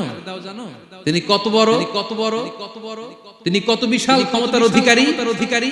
তুমি সামান্য কোনো ভালো কাজ কিংবা খারাপ কাজ এটা যদি মহাশূন্যে উঠেও করো, পাহাড়ের চূড়ায় গিয়েও যদি করো, জমিনকে ফেড়ে ভেতরে ঢুকেও যদি করো, তার চোখকে কঠিনকালেও ফাঁকি দেয়া যাবে। তার মানে 3 নম্বরে আল্লাহর ধারণার ব্যাপারে, শক্তির ব্যাপারে, ক্ষমতার ব্যাপারে, আল্লাহ তাআলার অথরিটির ব্যাপারে, ক্যাপাসিটির ব্যাপারে একটা স্বচ্ছ ধারণা দিয়ে দিল। তুমি জানো নাকি কোন রবের ইবাদত তুমি করো, গোটা দুনিয়ার সবার চোখকে ফাঁকি দেয়া গেল, আল্লাহর চোখকে কঠিনকালেও ফাঁকি দেয়া যায় না। ঠিক কি না? এই পৃথিবীতে সবার চোখকে ফাঁকি দেওয়া যায় কি যায় না? পুলিশের চোখ, সিকিউরিটির চোখ, বিমানবন্দরে কাস্টমস অফিসারের যে অফিসার থাকে তাদের চোখ, বিভিন্ন জায়গায় বড় বড় যে সিসি ক্যামেরা থাকে এগুলো ফাঁকি দেয়া যায় না একজনের চোখ। আওয়াজ করে বলুন তো তিনি কে? ফাঁকি দেওয়া যায়? আচ্ছা বলেন, এই ছোটবেলা থেকে এই সেন্সেশন, এই অনুভূতি যদি এই অনুভূতির সফটওয়্যার যদি আপনার ছেলের মাথায় ঢুকায় দেন, এই ছেলে কোনোদিন দুর্নীতি করবে? খাদ্যে ভেজাল দিবে, মাছে ফরমালিন দিবে, প্রতিবেশীকে কষ্ট দিবে, অনিয়ম করবে, অন্যের অধিকার হরণ করবে। এজন্য ছোটবেলা থেকেই তার রবকে চিনায় দিতে হবে। 3 নম্বরে ছেলেকে তিনি বললেন, বাবা অতি ক্ষুদ্র ভালো কাজ কিংবা খারাপ কাজ যেখানেই করো না কেন, কিয়ামতের দিন সেটা তুমি দেখবা। তার মানে তখন থেকে সে বুঝবে আমি যাই করি না কেন, ভালো করলে এটার একটা প্রতিদান, একটা রিওয়ার্ড আমি পাবো। কিনা? আর খারাপ যদি করি এটার শাস্তি আমাকে ভোগ করতেই হবে। আল্লাহর সুপ্রিম কোর্টের কাঠ করে আমাকে দাঁড়াতেই হবে। নিক্তি পাল্লা মাওয়াজিনাল কিস, ন্যায়ের মানদণ্ড আল্লাহ সেদিন স্থাপন করবেন। আমরা যেটা মিজানের পাল্লা বলি, এটা মূলত ন্যায়ের মানদণ্ড। সামান্য ক্ষুদ্র জিনিস দিলেও এখানে টের পাওয়া যায়। সুবহানাল্লাহ পড়ে। আচ্ছা, আমরা যে চাল কিনি, ডাল কিনি, 10 কেজি চালের একটা বস্তা কিনছি, দেখবেন যে অনেক সময় মাপটা একুরেট হয় না। 10 কেজির যে হয়তো একটু বেশি অথবা হয়তো একটু কম, এরকম হয় না অনেক সময়। 5 কেজি কিনছেন এক দোকান থেকে আরেক জায়গায় যে ভালোভাবে মাপ দিয়ে দেখবেন যে একটু বেশি হয়েছে অথবা একটু কম হয়েছে, ঠিক কিনা? আল্লাহ যে মিজানের পাল্লা সেদিন বসাবেন, ওইখানেও তো এরকম হবে। হ্যাঁ, কেমন হবে? فمن يعمل مثقال ذرة خيرا يره পড়ুন ومن يعمل مثقال ذرة شرا يره। ক্ষুদ্র জাররাত পরিমাণ ভালো যদি করো সেটাও সেদিন নিক্তি পাল্লায়, মিজানের দাড়ি পাল্লায় দেখতে পাবা। ক্ষুদ্র খারাপ যদি করো সেদিনও মিজানের পাল্লায় সেটা তুলে দিবে কে? জাররা মানে খুবই ক্ষুদ্র, কতটুকু ক্ষুদ্র আমি উদাহরণ দিয়ে বুঝাই। শীতের সকালে টিনের ঘরে যারা কোনোদিন থেকেছেন, এখানে তো শীত নাই, মালয়েশিয়াতে সারা বছর গরম। শীতের সিজনের কথা মনে আছে তো আপনাদের? না, মালয়েশিয়া থাইকা সব ভুলে গেছে। শীতকাল মনে আছে? হ্যাঁ, শীতের সকালে টিনের ঘরে যদি কখনো থাকেন, দেখবেন যে টিনের ঘরে ছিদ্র থাকে, ওই ছিদ্র দিয়ে সূর্যের আলো ঢুকে, রশ্মি। মনে পড়ছে? শীতের সকাল, টিনের ছিদ্র দিয়ে চিকন একটা সূর্যের রশ্মি ঢুকছে। ওটার কাছে গেলে দেখা যায় সামান্য ধুলাবালি কেমন যেন ডাস্ট উড়ে। অন্যদিকে কিন্তু দেখা যায়, এদিকে কিন্তু ওই ছিদ্রটার কাছে গেলে দেখা যায় আলো যেদিক থেকে পড়ছে নিচ পর্যন্ত পুরোটা ধূলিকণা। আসলে ধূলিকণা কি শুধু এদিকেই না, পুরো ঘরেই আছে। ওইদিকে আলো পড়ছে, ওটা দেখা যায়। ওই যে ছোট্ট সূর্য রশ্মির মধ্যে কাছে গেলে যে ছোট্ট ধূলিকণা দেখা যায়, ওইটা হচ্ছে যাররা। ফামান ইয়ামাল মিসকালা যাররাতিন খাইরান ইয়ারা। এই ধূলিকণার ডাস্টের যাররা পরিমাণ ভালো করলে সেটাও দেখতে পাবে। আবার যাররা পরিমাণ খারাপ করলে সেদিন কিয়ামতের ময়দানে মিজানের পাল্লায় সেটাও দেখতে পাবে। সুবহানাল্লাহ। তার মানে 3 নম্বরে ছেলেকে আল্লাহর শক্তি আর সম্ভাবনা সম্পর্কে সতর্ক করলেন, জানান দিয়ে বললেন, বাবা যেটাই করো না কেন সবার চোখকে ফাঁকি দেওয়া যায় না, একজনের চোখ তিনি কে? কয়টা গেল উপদেশ? সবাই বলুন তো কয়টা? 3টা। 4 নম্বরে লোকমান আলাইহিস সালাম বললেন, ইয়া বুনাইয়া আকিমিস সালাহ, ও আমার সন্তান। 4 নম্বরে উপদেশ হলো তোমাকে নামাজ কায়েম করতে হবে। নামাজ সবার আগে, কাজকে বলে দাও আমার নামাজ আছে, নামাজকে বলো না কাজ আছে, ঠিক কিনা? সালাত কায়েম করো, সালাত কায়েম হবে জান্নাতি তুমি, দিবে কাল হাসরে শীতল ছায়া আরশে আজিম। রব্বিয়াল আলা রব্বিয়াল আলা সুবহানাল্লাহ পড়ে। 4 নম্বরে আকিমিস সালাহ। ও আমার কলিজার টুকরা সন্তান, নামাজ কায়েম, নামাজ। কিয়ামতের ময়দানে সর্বপ্রথম যে জিনিসটার হিসাব আল্লাহ চাইবে সেটা কি? সবাই বলেন একসাথে, সেটা কি? বিশ্বনবী ইন্তেকালের আগে বললেন আস-সালাত ওয়া মা মালাকাত আইমানুকুম, ও আমার উম্মতেরা নামাজ। বিশ্বনবীর রূহ বের হয়ে যাবে, মালাকুল মাউত চলে আসলো, এখনই রূহ মুবারক কবজ করে নিয়ে যাবে। অন্তিম মুহূর্তে গোটা উম্মার জন্য বিশ্বনবী যে মেসেজটা ড্রপ দিয়ে গেলেন সেটার নাম হলো নামাজ। সালাত, আসসালাত, উম্মতেরা নামাজ নষ্ট করো না। আউয়ালু মা ইউহাসাবু বিহিল আবদু ইয়াউমাল কিয়ামাতি as-সালাত। কিয়ামতের ময়দানে সর্বপ্রথম আল্লাহ যে জিনিসটার হিসাব চাইবেন সেটা কি? ফাইন সলুহাত সলুহা সাইরু আমাল। এটা যদি ঠিক হয়ে যায় পুরো আমলনামা ঠিক। ওয়া ইন ফাসাদাত ফাসাদা সাইরু আমালি। নামাজের হিসাব দিতে যে যদি আপনার গন্ডগোল লেগে যায়, আপনার পুরো আমলনামাটারে গন্ডগোল করে দিবে কে? এজন্য সবার আগে সালাত। ছেলেকে বোঝাবেন বাবা নামাজ কায়েম করো। তার মানে একা একা পড়ো না, জামাতে পড়ো। নামাজ পড়া আর কায়েম করায় পার্থক্য আছে। একা একা পড়া যায় কিন্তু একা একা কায়েম করা যায়। বলেন। তার মানে বাবা একা একা নামাজ পড়ো না, জামাতে পড়ো। বিকেল বেলায় তোমার বন্ধুকে নিয়ে খেলার মাঠে যখন ক্রিকেট খেলতে মাগরিবের সময় হয়ে যায়, একা একাই মসজিদে যাবা না, তোমার বন্ধুরেও নিয়ে যাবা। একা একা জান্নাতে গেলে মজা আছে। সবাই মিলে একসাথে গেলে কেমন হয়? হ্যাঁ, সবাই মিলে একসাথে জান্নাতে যাওয়া লাগবে না? তার মানে ছেলেরে বোঝালেন বাবা একা একা নয়, সবাইকে নিয়ে নামাজ পড়বা, জামাতে পড়বা, গোটা সমাজটারে মুসল্লি সমাজ বানাবা। এটার নাম হচ্ছে ইকামাতুস সালাত। ছেলেকে বললেন আকিমিস সালাহ, ও আমার কলিজার টুকরা বাজান নামাজ কায়েম করো। বিষ্ণু ঈসা ইসলাম বললেন মুরু সুবিয়ানাকুম বিসসালাতি ওয়া আবনাউ সাবউ সিনিন। তোমাদের ছেলে মেয়েদের বয়স যখন 7 হয় তখন থেকে নামাজের আদেশ করো।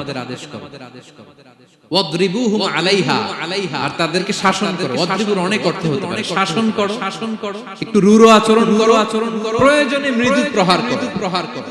যখন তাদের বয়স হয়ে যায় 10 কিংবা তার উপরে আমাদের ছেলে মেয়ে আছে, দেখি কয়জন আছে, 10 বছরের। দেখছেন, কঠোর হইতে হবে আপনাদের যদি নামাজ না পড়ে। 7 পর্যন্ত নিয়ে যাবেন সাথে করে। বয়স যখন 7 হয়, বারবার যখন সালাতের কথা বলবেন সাথে করে নিয়ে দাঁড়াবেন। জুমার দিন মসজিদে নিয়ে যাবেন, মাঝে মাঝে নামাজে নিয়ে যাবেন। 7, 8, 9 এই 3 বছরের ট্রেনিং, 10 বছর তো এমনি পাক্কা নামাজে যাবে। ঠিক কি না? নাকি বলবেন হুজুর আমি তো পড়ি না, আমারই তো খবর নাই। হ্যাঁ, ছেলেরা যে বলবো বাবা নামাজ কায়েম কর, এর আগে কিন্তু নিজের মুসল্লি হইতে হবে। এটা বুঝতে পারতেছেন তো? হ্যাঁ, ছেলেকে বলতে হইলে আগে নিজের মুসল্লি হইতে হবে। নামাজের ব্যাপারে নো কনসিডারেশন, কোনো ছাড় নাই। সালাত আপনাকে পড়তেই হবে যে কোনো পরিস্থিতি। এজন্য 7 বছর বয়স থেকে বিশ্বনবী ওয়ার্নিং দিতে বলেছেন। 10 বছর বয়স হলে প্রয়োজনে রূঢ় আচরণ করো, শাসন করো, প্রয়োজনে মৃদু প্রহার করো। খবরদার। একসাথে মাঝে মাঝে নিজেরাও ঘরে মসজিদে তো যাবেনই, বাইরে বৃষ্টি, যেতে পারছেন না, নিজেই ইমাম হয়ে দাঁড়াবেন।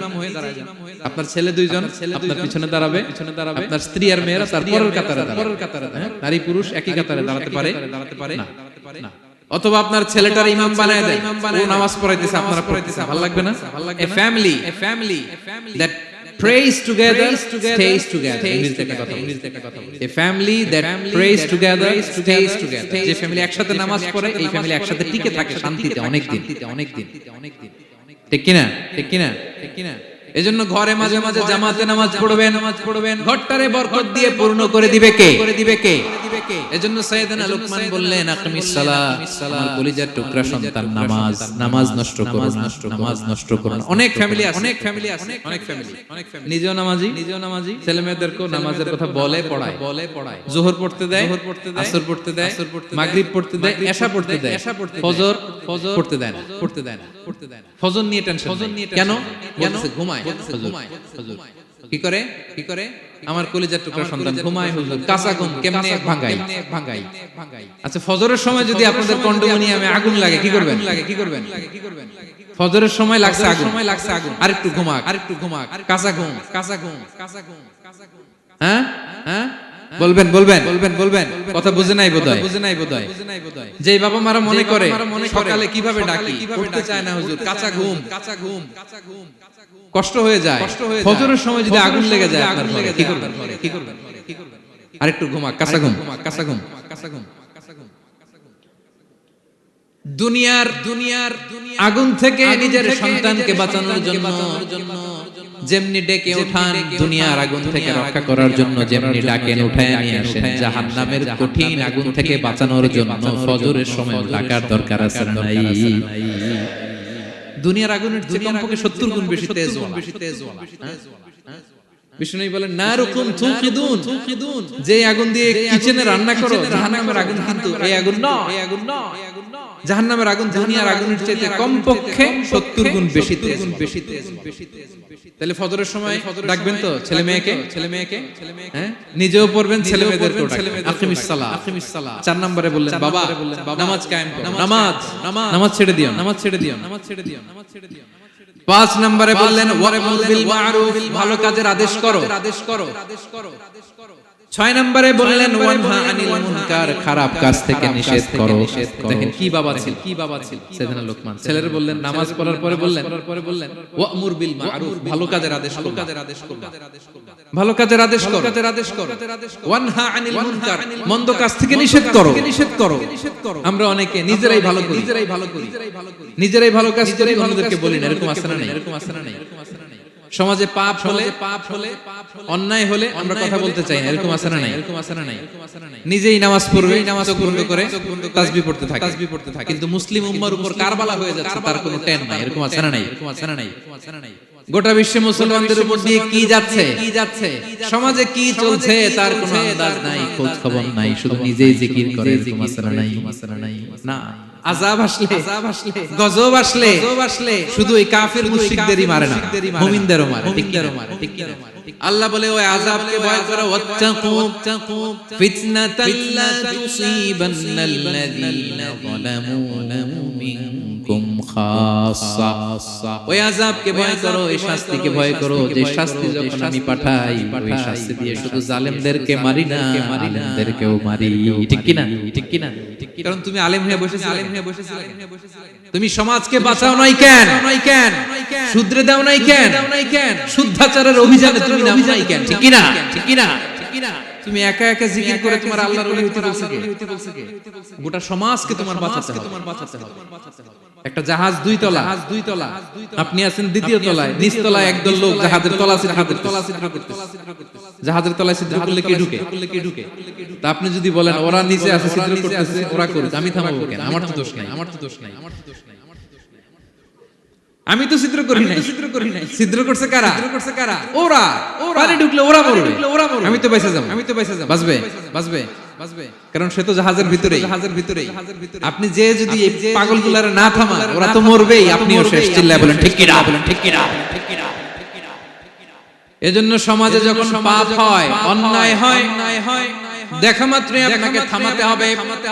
তা না হলে এই পাপের কারণে, অন্যায়ের কারণে আযাব আর গজব যখন আসবে, পাপীরাই মরবেন, আপনিও মরবেন। ঠিক কি না?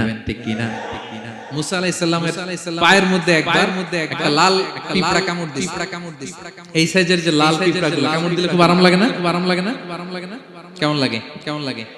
হ্যাঁ, খুব ব্যথা করে, প্রচন্ড ব্যথা করে। তো মুসা আলাইহিস সালামের মেজাজ কি নরম না গরম? খুব তাড়াতাড়ি রেগে যেতেন। এক এক নবীর এক এক অ্যাট্রিবিউটস ছিল, হ্যাঁ, এক এক বৈশিষ্ট্য ছিল। উনি অনেক রেগে যেতেন। উনি থাপ্পড় মেরে একবার ফেরাউনের বাবুর্চিকে দুনিয়া থেকে শেষ। এক থাপ্পড়, এত শক্তি। সেই বুখারীতে এসেছে মালাকুল মাউতকে মারছিলেন। ওই যে ছোটবেলা থেকে মারার অভ্যাস। ছোটবেলায় কার গালে দিছিল?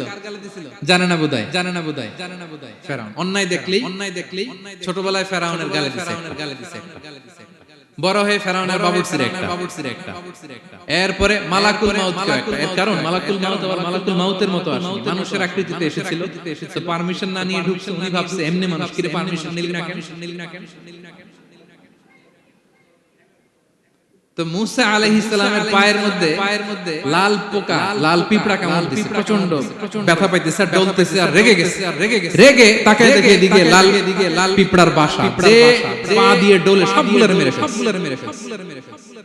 তো ঘটনাটা ছিল মুসা আলাইহিস সালাম আল্লাহকে জিজ্ঞেস করছে এই ঘটনাটা আল্লাহ কেন ঘটাইছে। আল্লাহকে জিজ্ঞেস করছে আযাব যখন কোন এলাকায় পাঠান তখন তো শুধু জালিমরাই মরে, ভালো লোকগুলোও তো মারা যায়। তো এই আযাবে ভালো লোকগুলো কেন মরে? আল্লাহ উত্তর দেন এই ঘটনা ঘটায়। পিঁপড়া যখন কামড় দিছে রেগে ফেলছে। আল্লাহ বলে মুসা কামড় দিছিল কয়টা? কয় আল্লাহ একটা। তো ওগুলার মাল লাগে। অ্যাকশনে যখন যায়, এত কিছু দেখে অ্যাকশন নেওয়া যায়।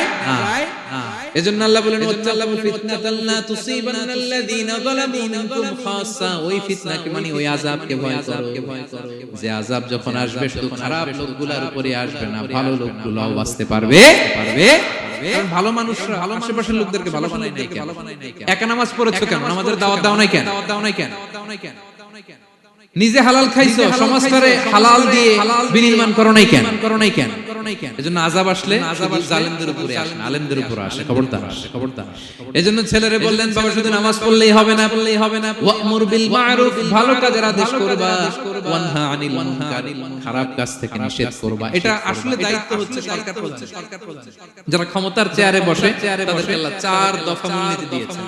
আল্লাযীনা মাক্কান্নাহুম ফিল আরদি আকামুস সালাতা ওয়া আতাউয যাকাতা ওয়া আমারু বিল মা'রুফ ওয়া নাহাউ আনিল মুনকার ওয়ালিল্লাহি আকিবাতুল উমুর। আল্লাহ বলেন যাদেরকে আমি ক্ষমতার চেয়ারে বসাই 4টা দায়িত্ব তাদেরকে দেই। তাদের প্রধান কাজ নামাজ কায়েম করবে সমাজে, যাকাত আদায় করবে, ভালো কাজের আদেশ করবে, তারপরে মন্দ কাজের নিষেধ করবে। ক্ষমতার চেয়ার যারা তাদের জন্য মূলনীতি এটা। এরা তো করে না, আমাদের কি করতে হবে? ঠিক কিনা? ভালো কাজের আদেশ করতে, মন্দ কাজের নিষেধ করতে। বিষ্ণু ইসলাম বললেন মান রাআ মিনকুম মুনকারা, চোখ দিয়ে যে সমাজে খারাপ দেখে ফালিয়ুগাইয়িরহু বিয়াদিহি, সেজন্য হাত দিয়ে ঠেকিয়ে দেয়। হাত দিয়ে ফাইন লাম ইয়াসতাতি ফাবিলিসানি, হাত দিয়ে না পারলে মুখ দিয়ে। কারণ আপনার অনেক সময় এরকম পরিস্থিতি নাও হতে পারে যে আপনার এত পাওয়ার নাই যে আপনি হাত দিয়ে থামাই দিন, হয় না?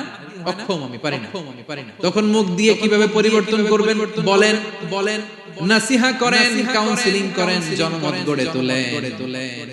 ফাইন লাম ইয়াসতাতি ফাবিকলবিহি, হাত দিয়েও থামাতে পারলেন না, মুখ দিয়েও প্রতিবাদ করতে পারলেন না। বিশ্বনবী বললেন অন্তত অন্তর দিয়ে সেটাকে ঘৃণা করবা। অন্তর দিয়ে ঘৃণা করো, অন্তর দিয়ে এটাকে পরিবর্তন করে দেওয়ার প্ল্যান করো হৃদয়ে। ওয়াযালিকা আদাফুল ঈমান, এটা হচ্ছে ঈমানের সর্বনিম্ন স্তর। এর নিচেও যদি যান মানে আপনার দিলেও লাগে না, বিশ্বনবী বলে তাহলে তোমার অন্তরে ঈমানের ছিটে ফোঁটা নাই। চিল্লা এখন ঠিক কিনা? এজন্য ভালো কাজের আদেশ করো, মন্দ কাজের নিষেধ করো। নামাজের পর সাইয়েদনা লোকমান বললেন বাবা নিজেই ভালো করো, সমাজে ভালো ছড়িয়ে দাও, ছড়াই দিতে হবে, ভালোকে ছড়াই দিতে হবে।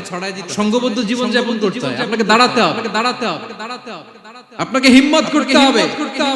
হিম্মতটাই হচ্ছে ইসমুল আযম, ইসমুল্লাহিল আযম।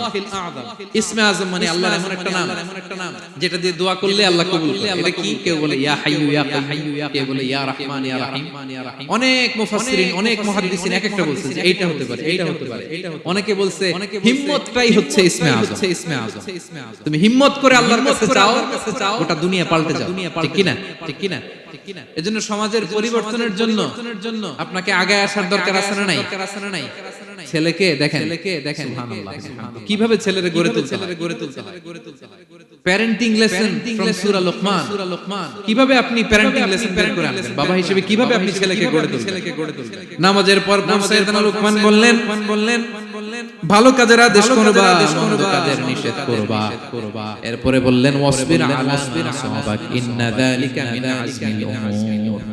লোকমান বললেন ওয়াসবির আলা মা আসাবাক, বিপদে ধৈর্য ধরো। কারণ লোকমান আলাইহিস সালাম ভালো করেই জানেন যে নামাজ কায়েমের আন্দোলন করে, যে সত্যের পথে আহ্বান করে, যে অন্যায় কাজে বাধা দেয় তারে ওয়েলকাম করে না।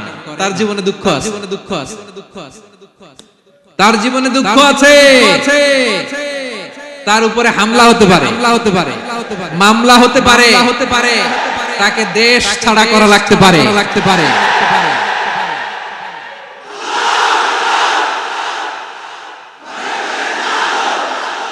ওয়াসবির আলা মা আসাবাক, বাবা খুব ভালো করেই জানে বিপদ নেমে আসতে পারে। যে নামাজ কায়েমের আন্দোলন করে, যে সৎ কাজের আদেশ করে, অসৎ কাজে বাধা দেয়, তাকে থামানোর জন্য, হ্যাঁ, তার অগ্রযাত্রাকে রুখে দেওয়ার জন্য, তার রাস্তাকে ব্লক করার জন্য যুগে যুগে সমাজে আছে না নাই? ঘাবড়ে গেলে চলবে না। এই পথ এটা ফুল সজ্জার কোনো পথ নয়, এটা কণ্টকাকীর্ণ। এখানে প্রতি পদে কাটা। এটা জেনেই আমরা এই পথে এসেছি, ঠিক কিনা? এজন্য আমাদেরকে রুখে দেয়া যাবে না। আমরা সত্যের কথা বলেই যাব। আমরা অন্যায় দেখলে প্রতিবাদ করেই যাব। প্রতিবাদ করবেন, দাঁড়াবেন। আপনি দাঁড়ালেই দেখবেন পরিস্থিতি অন্যরকম হয়ে গেছে। দাঁড়ান না যে আপনি অন্যায় করতেছে, আপনি দাঁড়ান না কেন? অপরাধ করতেছে, আপনি থামান না কেন? আপনার বোনের বয়সী একটা মেয়েকে টিজ করতেছে কিছু ছেলেরা, আপনি দাঁড়ান না কেন? ওদের 10 জনের যে আপনার শক্তি অনেক বড়, সত্যের যে শক্তি আছে, মিথ্যা তার সামনে মুখ থুবড়ে পড়ে। আপনি দাঁড়ান, আপনি জিজ্ঞেস করেন এরকম করতেছো কেন? টিজ করতেছো কেন? আপনি ওখানে জনমত গড়বে। আপনি দাঁড়ালে আরো 10 জন দাঁড়াবে, ঠিক কিনা? দাঁড়াতে সাহস করে দাঁড়াতে হবে। সালাত কায়েমের আন্দোলন যারা করে, সৎ কাজের আদেশ যারা দেয়, মন্দ কাজ থেকে নিষেধ যারা করে, তাদের জীবনে পরীক্ষা আছে না নাই? এজন্য সাইয়েদনা লোকমান বললেন, বাবা যেই নসিহত তোমাকে দিচ্ছি এটা পালন করলে বিপদ আসবে, কিন্তু ঘাবড়ে যেও না, আতঙ্কিত হয়ো না। ওয়াসবির আলা মা আসাবাক, বিপদে ধৈর্য ধারণ করতে হবে। সবর নিয়ে কোথায় যেন আলোচনা করেছিলাম যে সবর এটা এমন একটা গাছ যে গাছের চারদিকে থাকে কাটা, কিন্তু ফলটা বড় মিষ্টি। সবর বাংলা জানেন তো কি? ধৈর্য এমন একটা গাছ যে গাছের চারিদিকে কাটা, কিন্তু ফলটা মিষ্টি, সুস্বাদু। এই সুস্বাদু ফল খেতে হলে এই কাটাগুলো সহ্য করতে হবে। ধৈর্য। ছোট্ট ছেলে মেয়েদেরকে ননির পুতুল করে গড়ে তুলবেন না, খবরদার। ওদেরকে কষ্ট সহিষ্ণু করে আপনি থাকতেই কষ্ট করা শেখান, তার জীবনটা স্মুথ হবে, তার ক্যারিয়ারটা ব্রাইট হবে, তার ভবিষ্যৎটা সুন্দর হবে। ছেলে মেয়েরা কিছু চাইলেই সাথে দিবেন। অনেক বাবা মা আছে এত আদর করে, এত বেশি আহ্লাদ করে, যা চায় তাই দেয়, পরে হিতে বিপরীত হয়, ঠিক কিনা? ছেলে মেয়েকে অভাব শেখান, ছেলে মেয়েকে কষ্ট শেখান, ওদেরকে সংগ্রাম শেখান। প্রতিকূল পরিবেশে কি করে টিকে থাকতে হয়, এটার সবক শেখান। সেদিন লোকমান তাই করলেন, ছেলেদের সবর শিখাইলেন যে বাবা ধৈর্য ধারণ করো, আতঙ্কিত হবা না। জীবন এটা সহজ নয়, জীবন চলার পথ সহজ নয়, এটাকে সহজ করে নিতে হয়। কখনো সবর করে, কখনো ক্ষমা করে, কখনো অন্যকে ইগনোর করে, কখনো দোয়া করে, কখনো আল্লাহর উপর তাওয়াক্কুল করে, ঠিক কিনা? ছেলে মেয়েকে আদর করে বোঝাবেন, বাবা এখন তুমি বাবার হোটেলে খাও, মায়ের হোটেলে ঘুমাও। সারা জীবন এমন চলবে না, দুনিয়াটা বড্ড কঠিন, এখানে কেউ কাউরে জায়গা করে দেয় না, নিজের জায়গা নিজেরই করে নিতে হয়, ঠিক কিনা? ছোটবেলা থেকেই তাকে দৃঢ় মনোবলের করে তুলতাম যে বাবা দুনিয়াটা এত সহজ নয়, এটা সহজ করে নিতে this is the life hack. এই লাইফ হ্যাক গুলো আপনি শিখাবেন, লাইফ লেসন গুলো শিখাবেন। ধৈর্য ধরো, সৎ কাজের আদেশ দাও, মন্দ কাজের নিষেধ করো। এগুলো করতে গেলে একটু বাধা বিপত্তি আসবে, কিন্তু শেষ হাসিটা তুমিই হাসবে, ঠিক কি না? বিজয় তোমারই হবে। কি বলেন? সময়ই কথা বলে। বিপদে ধৈর্য ধরো। বিশ্বনবী কো আল্লাহ বললেন ওয়াসবির আলা মা ইয়াকুলুনা ওয়াহজুরহু ওয়াহজরান জামিলা। নবী হে, বিপদে ধৈর্য হারা হবেন না। ভালো সময় সামনে আসছে, আপনারে কষ্ট দেয়, গণক বলে, জাদুকর বলে, পাগল বলে, মদিনাতে বিজয় আপনারই হবে, ঠিক কি না? ছেলে মেয়ে যেন আশাবাদী হয়ে গড়ে, হোপফুল, আতঙ্কিত যেন না, কষ্ট শিখান, ধৈর্য শিখান। আচ্ছা গেল। এরপর তিনি বললেন ওয়ালা তুসাইর খাদ্দাকা লিন্নাস, ও আমার কলিজার টুকরা সন্তান, ওয়ালা তুসাইর খাদ্দাকা লিন্নাস, অহংকার করে মানুষ থেকে মুখ ফিরিয়ে নিও না। ছেলেরে এবার সোশ্যাল বানানোর চেষ্টা করো। ওয়ালা তুসাইর খাদ্দাকা লিন্নাস, দেখেন একটার পর একটা। প্রথমে স্রষ্টারে চিনাইলেন, তাই না? এরপরে স্রষ্টার ক্ষমতা সম্পর্কে শিখাইলেন, এরপরে আধ্যাত্মিকতা শিখাইলেন, এরপরে ইবাদত কি সেটা জানালেন। এরপরে তিনি সোশ্যাল এনগেজমেন্ট কিভাবে করবেন, সোশ্যাল রিফর্ম কিভাবে করবেন শিখালেন। এবার মানুষের সাথে কিভাবে মিশতে হয় সেটা শিখাচ্ছেন। মানে পিপল ওরিয়েন্টেড হও। ওয়ালা তুসাইর খাদ্দাকা লিন্নাস, অহংকার করে মানুষের থেকে মুখ ফিরিয়ে নিও, মুখ ছিটকাবে না। মানুষকে সম্মান করো, মানুষের সাথে মেশো, বি পিপল ওরিয়েন্টেড। আমাদের অনেক ছেলে মেয়েরা মানুষের সাথে মিশতে পারে। দোষকার বাবা মা শেখায় না। একটা সময় আমাদের মনে আছে, ছোটবেলায় মেহমান আসলে আমরা এত খুশি হইতাম। কি বলেন? মেহমানের কাছে যাইতাম, সূরা শোনাইতাম, কবিতা শোনাতাম, এটা খেলতাম, ওটা করতাম। যাওয়ার সময় আমাদেরকে টাকা দিয়ে যেত, হায় রে খুশি। এখন দেখবেন টেনে হিসেবে মেহমানের সামনে আনা যায় না। এরকম আছে না নাই? অনেক ফ্যামিলিতে এরকম আছে যে তারা সারাদিন ডিভাইস আসক্তি এত মারাত্মক পর্যায়ে পৌঁছেছে যে তারা মানুষের সাথে মিশতে পারে। এই পাবলিক ওরিয়েন্টেশনটা পিপল ওরিয়েন্টেশন নাই। অনেক ছোট বাচ্চা মেহমান আসছে, তুমি একটু আসো, সালাম দাও, বসো, বসতে চায় না। কারণ ওরা শেখানো হয় না। সারাদিন দিয়ে রাখছে কি হাতে মোবাইল।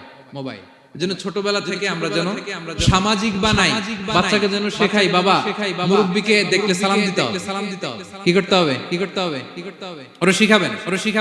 অনেক সময় ছোট বাচ্চারা না বুঝে দারোয়ানের সাথে খারাপ আচরণ করে, ঘরের কাজের বুয়ার সাথে খারাপ আচরণ করে, ড্রাইভারকে বকা দেয়। আছে না নাই? ভদ্রতা, ডিসেন্ট ম্যানার আপনি শিখান নাই তো, শিখবে থেকে। শুরুতেই বললাম যে গরুর পেট থেকে বেরোলে গরু হয়, কিন্তু মানুষের পেট থেকে বেরোলেই ওটা মানুষ বানাতে হয়।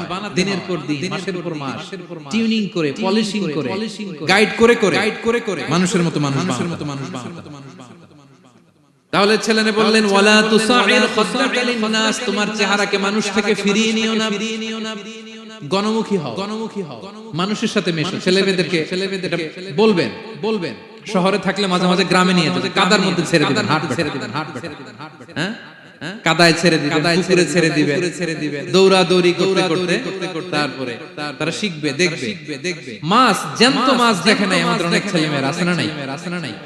ওরা ভাবে মাছ বোধহয় ওই ইয়ের মধ্যেই পাওয়া যায়, শপিং মলেই পাওয়া যায়, ফ্রিজের মধ্যে থাকে, এরপরে এটা খাইতে। জ্যান্ত মাছ দেখলে ভয় পেয়ে গেছে। কারণ শেকড়ের সাথে এদের কোনো সম্পর্ক নাই।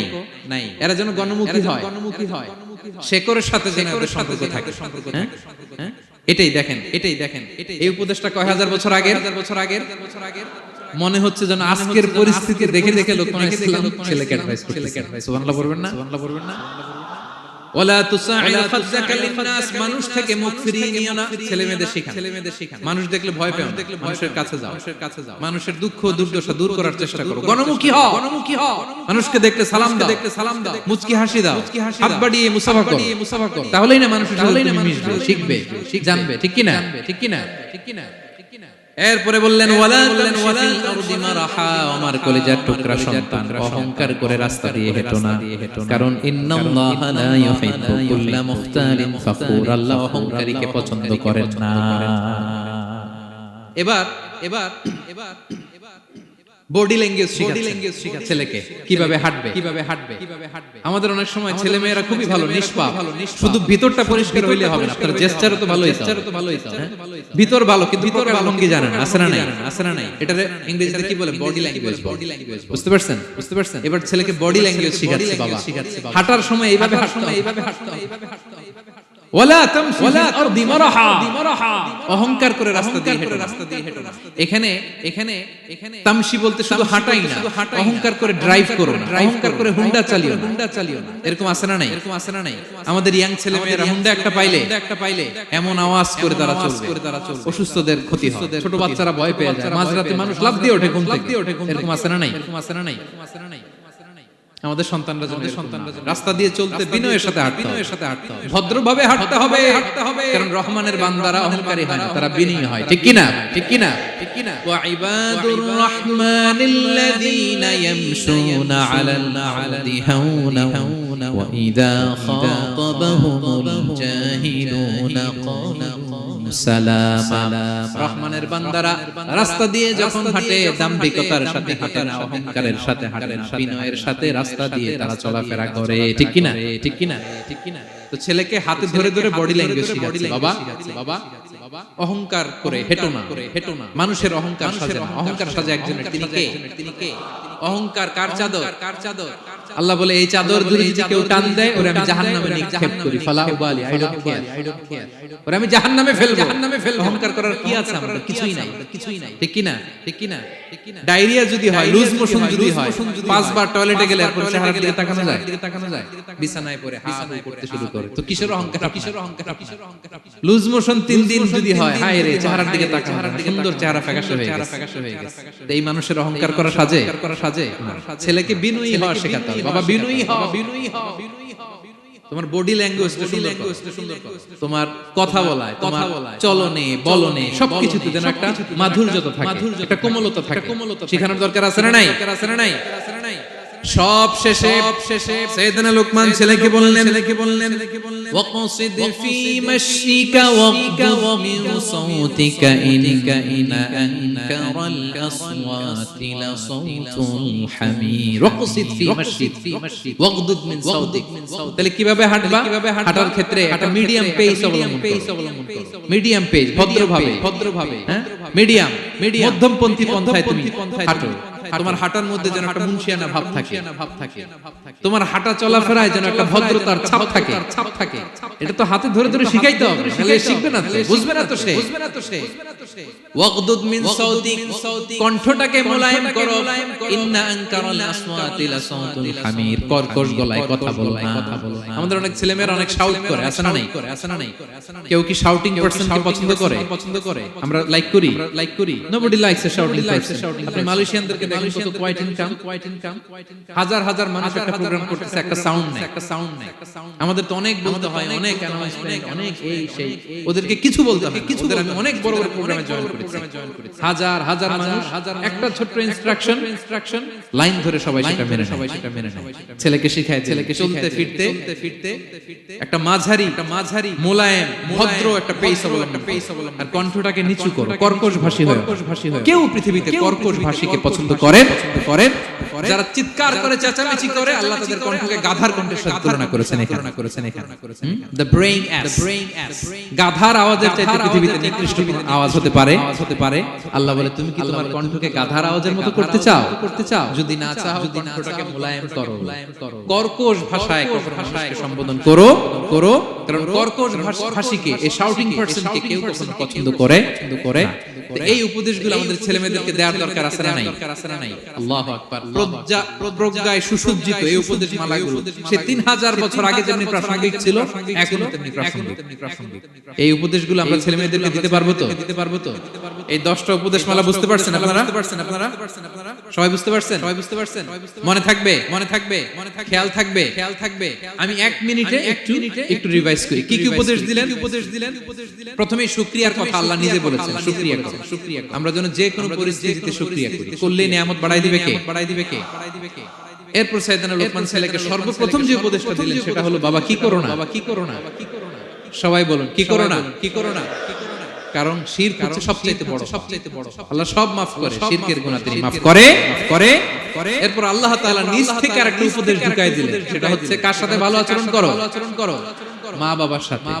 মা বাবা যদি বদদুয়া দেয় আপনার জীবনে কখনো উন্নতি আসবে? এরপর তিনি ছেলেকে বললেন বাবা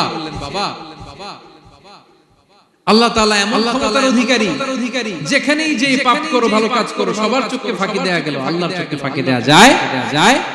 আল্লাহর শক্তি ক্ষমতার ব্যাপারে সতর্ক করলেন। এরপরে তিনি ছেলেকে বললেন নামাজ কায়েম করো, নিজেও পড়ো, সমাজের সবাইকে নিয়ে পড়ো। এরপর তিনি ছেলেকে বললেন বাবা ভালো কাজের আদেশ দাও, মন্দ কাজের নিষেধ করো, মন্দ কাজ থামিয়ে দাও। তারপর বললেন বাবা বিপদে ধৈর্য ধরো। এরপরে বললেন গণমানুষের সাথে মেশো, পিপল ওরিয়েন্টেড হও। এরপর ছেলের বডি ল্যাঙ্গুয়েজ ঠিক করে দিলেন। মনে আছে তো আপনাদের? অহংকার বশত হেঁটো না, চিৎকার করে কথা বলো না। সবশেষে ওরাল কমিউনিকেশন কিভাবে করবে, শাউটিং না হয়ে মোলায়েম কণ্ঠে মানুষের সাথে ভদ্রচিত ভাবে কথা বলতে পারে। এই উপদেশমালা আমরা যারা বাবা হয়েছে আমরাও যেন আমাদের কলিজার টুকরা সোনামণি সন্তানদেরকে এই উপদেশগুলো দেই। মনে থাকবে সূরা লুকমানের 12 থেকে 19 নম্বর আয়াতে আল্লাহ তাআলা এই উপদেশগুলো তুলে ধরে। আল্লাহ তাআলা আমাদের সবাইকে কথাগুলো বুঝার ও আমল করার তৌফিক দান করুক। আমরা পড়ি আমিন। আমরা যেন নেককার সন্তান লাভে ধন্য হতে পারি, আল্লাহ তৌফিক দান করুন। আমরা পড়ি আমিন। আমরাও যেন সাইয়েদনা লোকমানের মতো এই উপদেশমালাগুলো আমাদের ছেলেমেয়েদের দিতে পারি, আল্লাহ তুমি তৌফিক দান করো। আমরা পড়ি আমিন। হাযা মা ইনদি ওয়াল ইলমু ইনদাল্লাহ আলাইহি তাওয়াক্কালতু ওয়া ইলাইহি উনীব। আসসালামু আলাইকুম ওয়া রাহমাতুল্লাহি ওয়া বারাকাতুহু।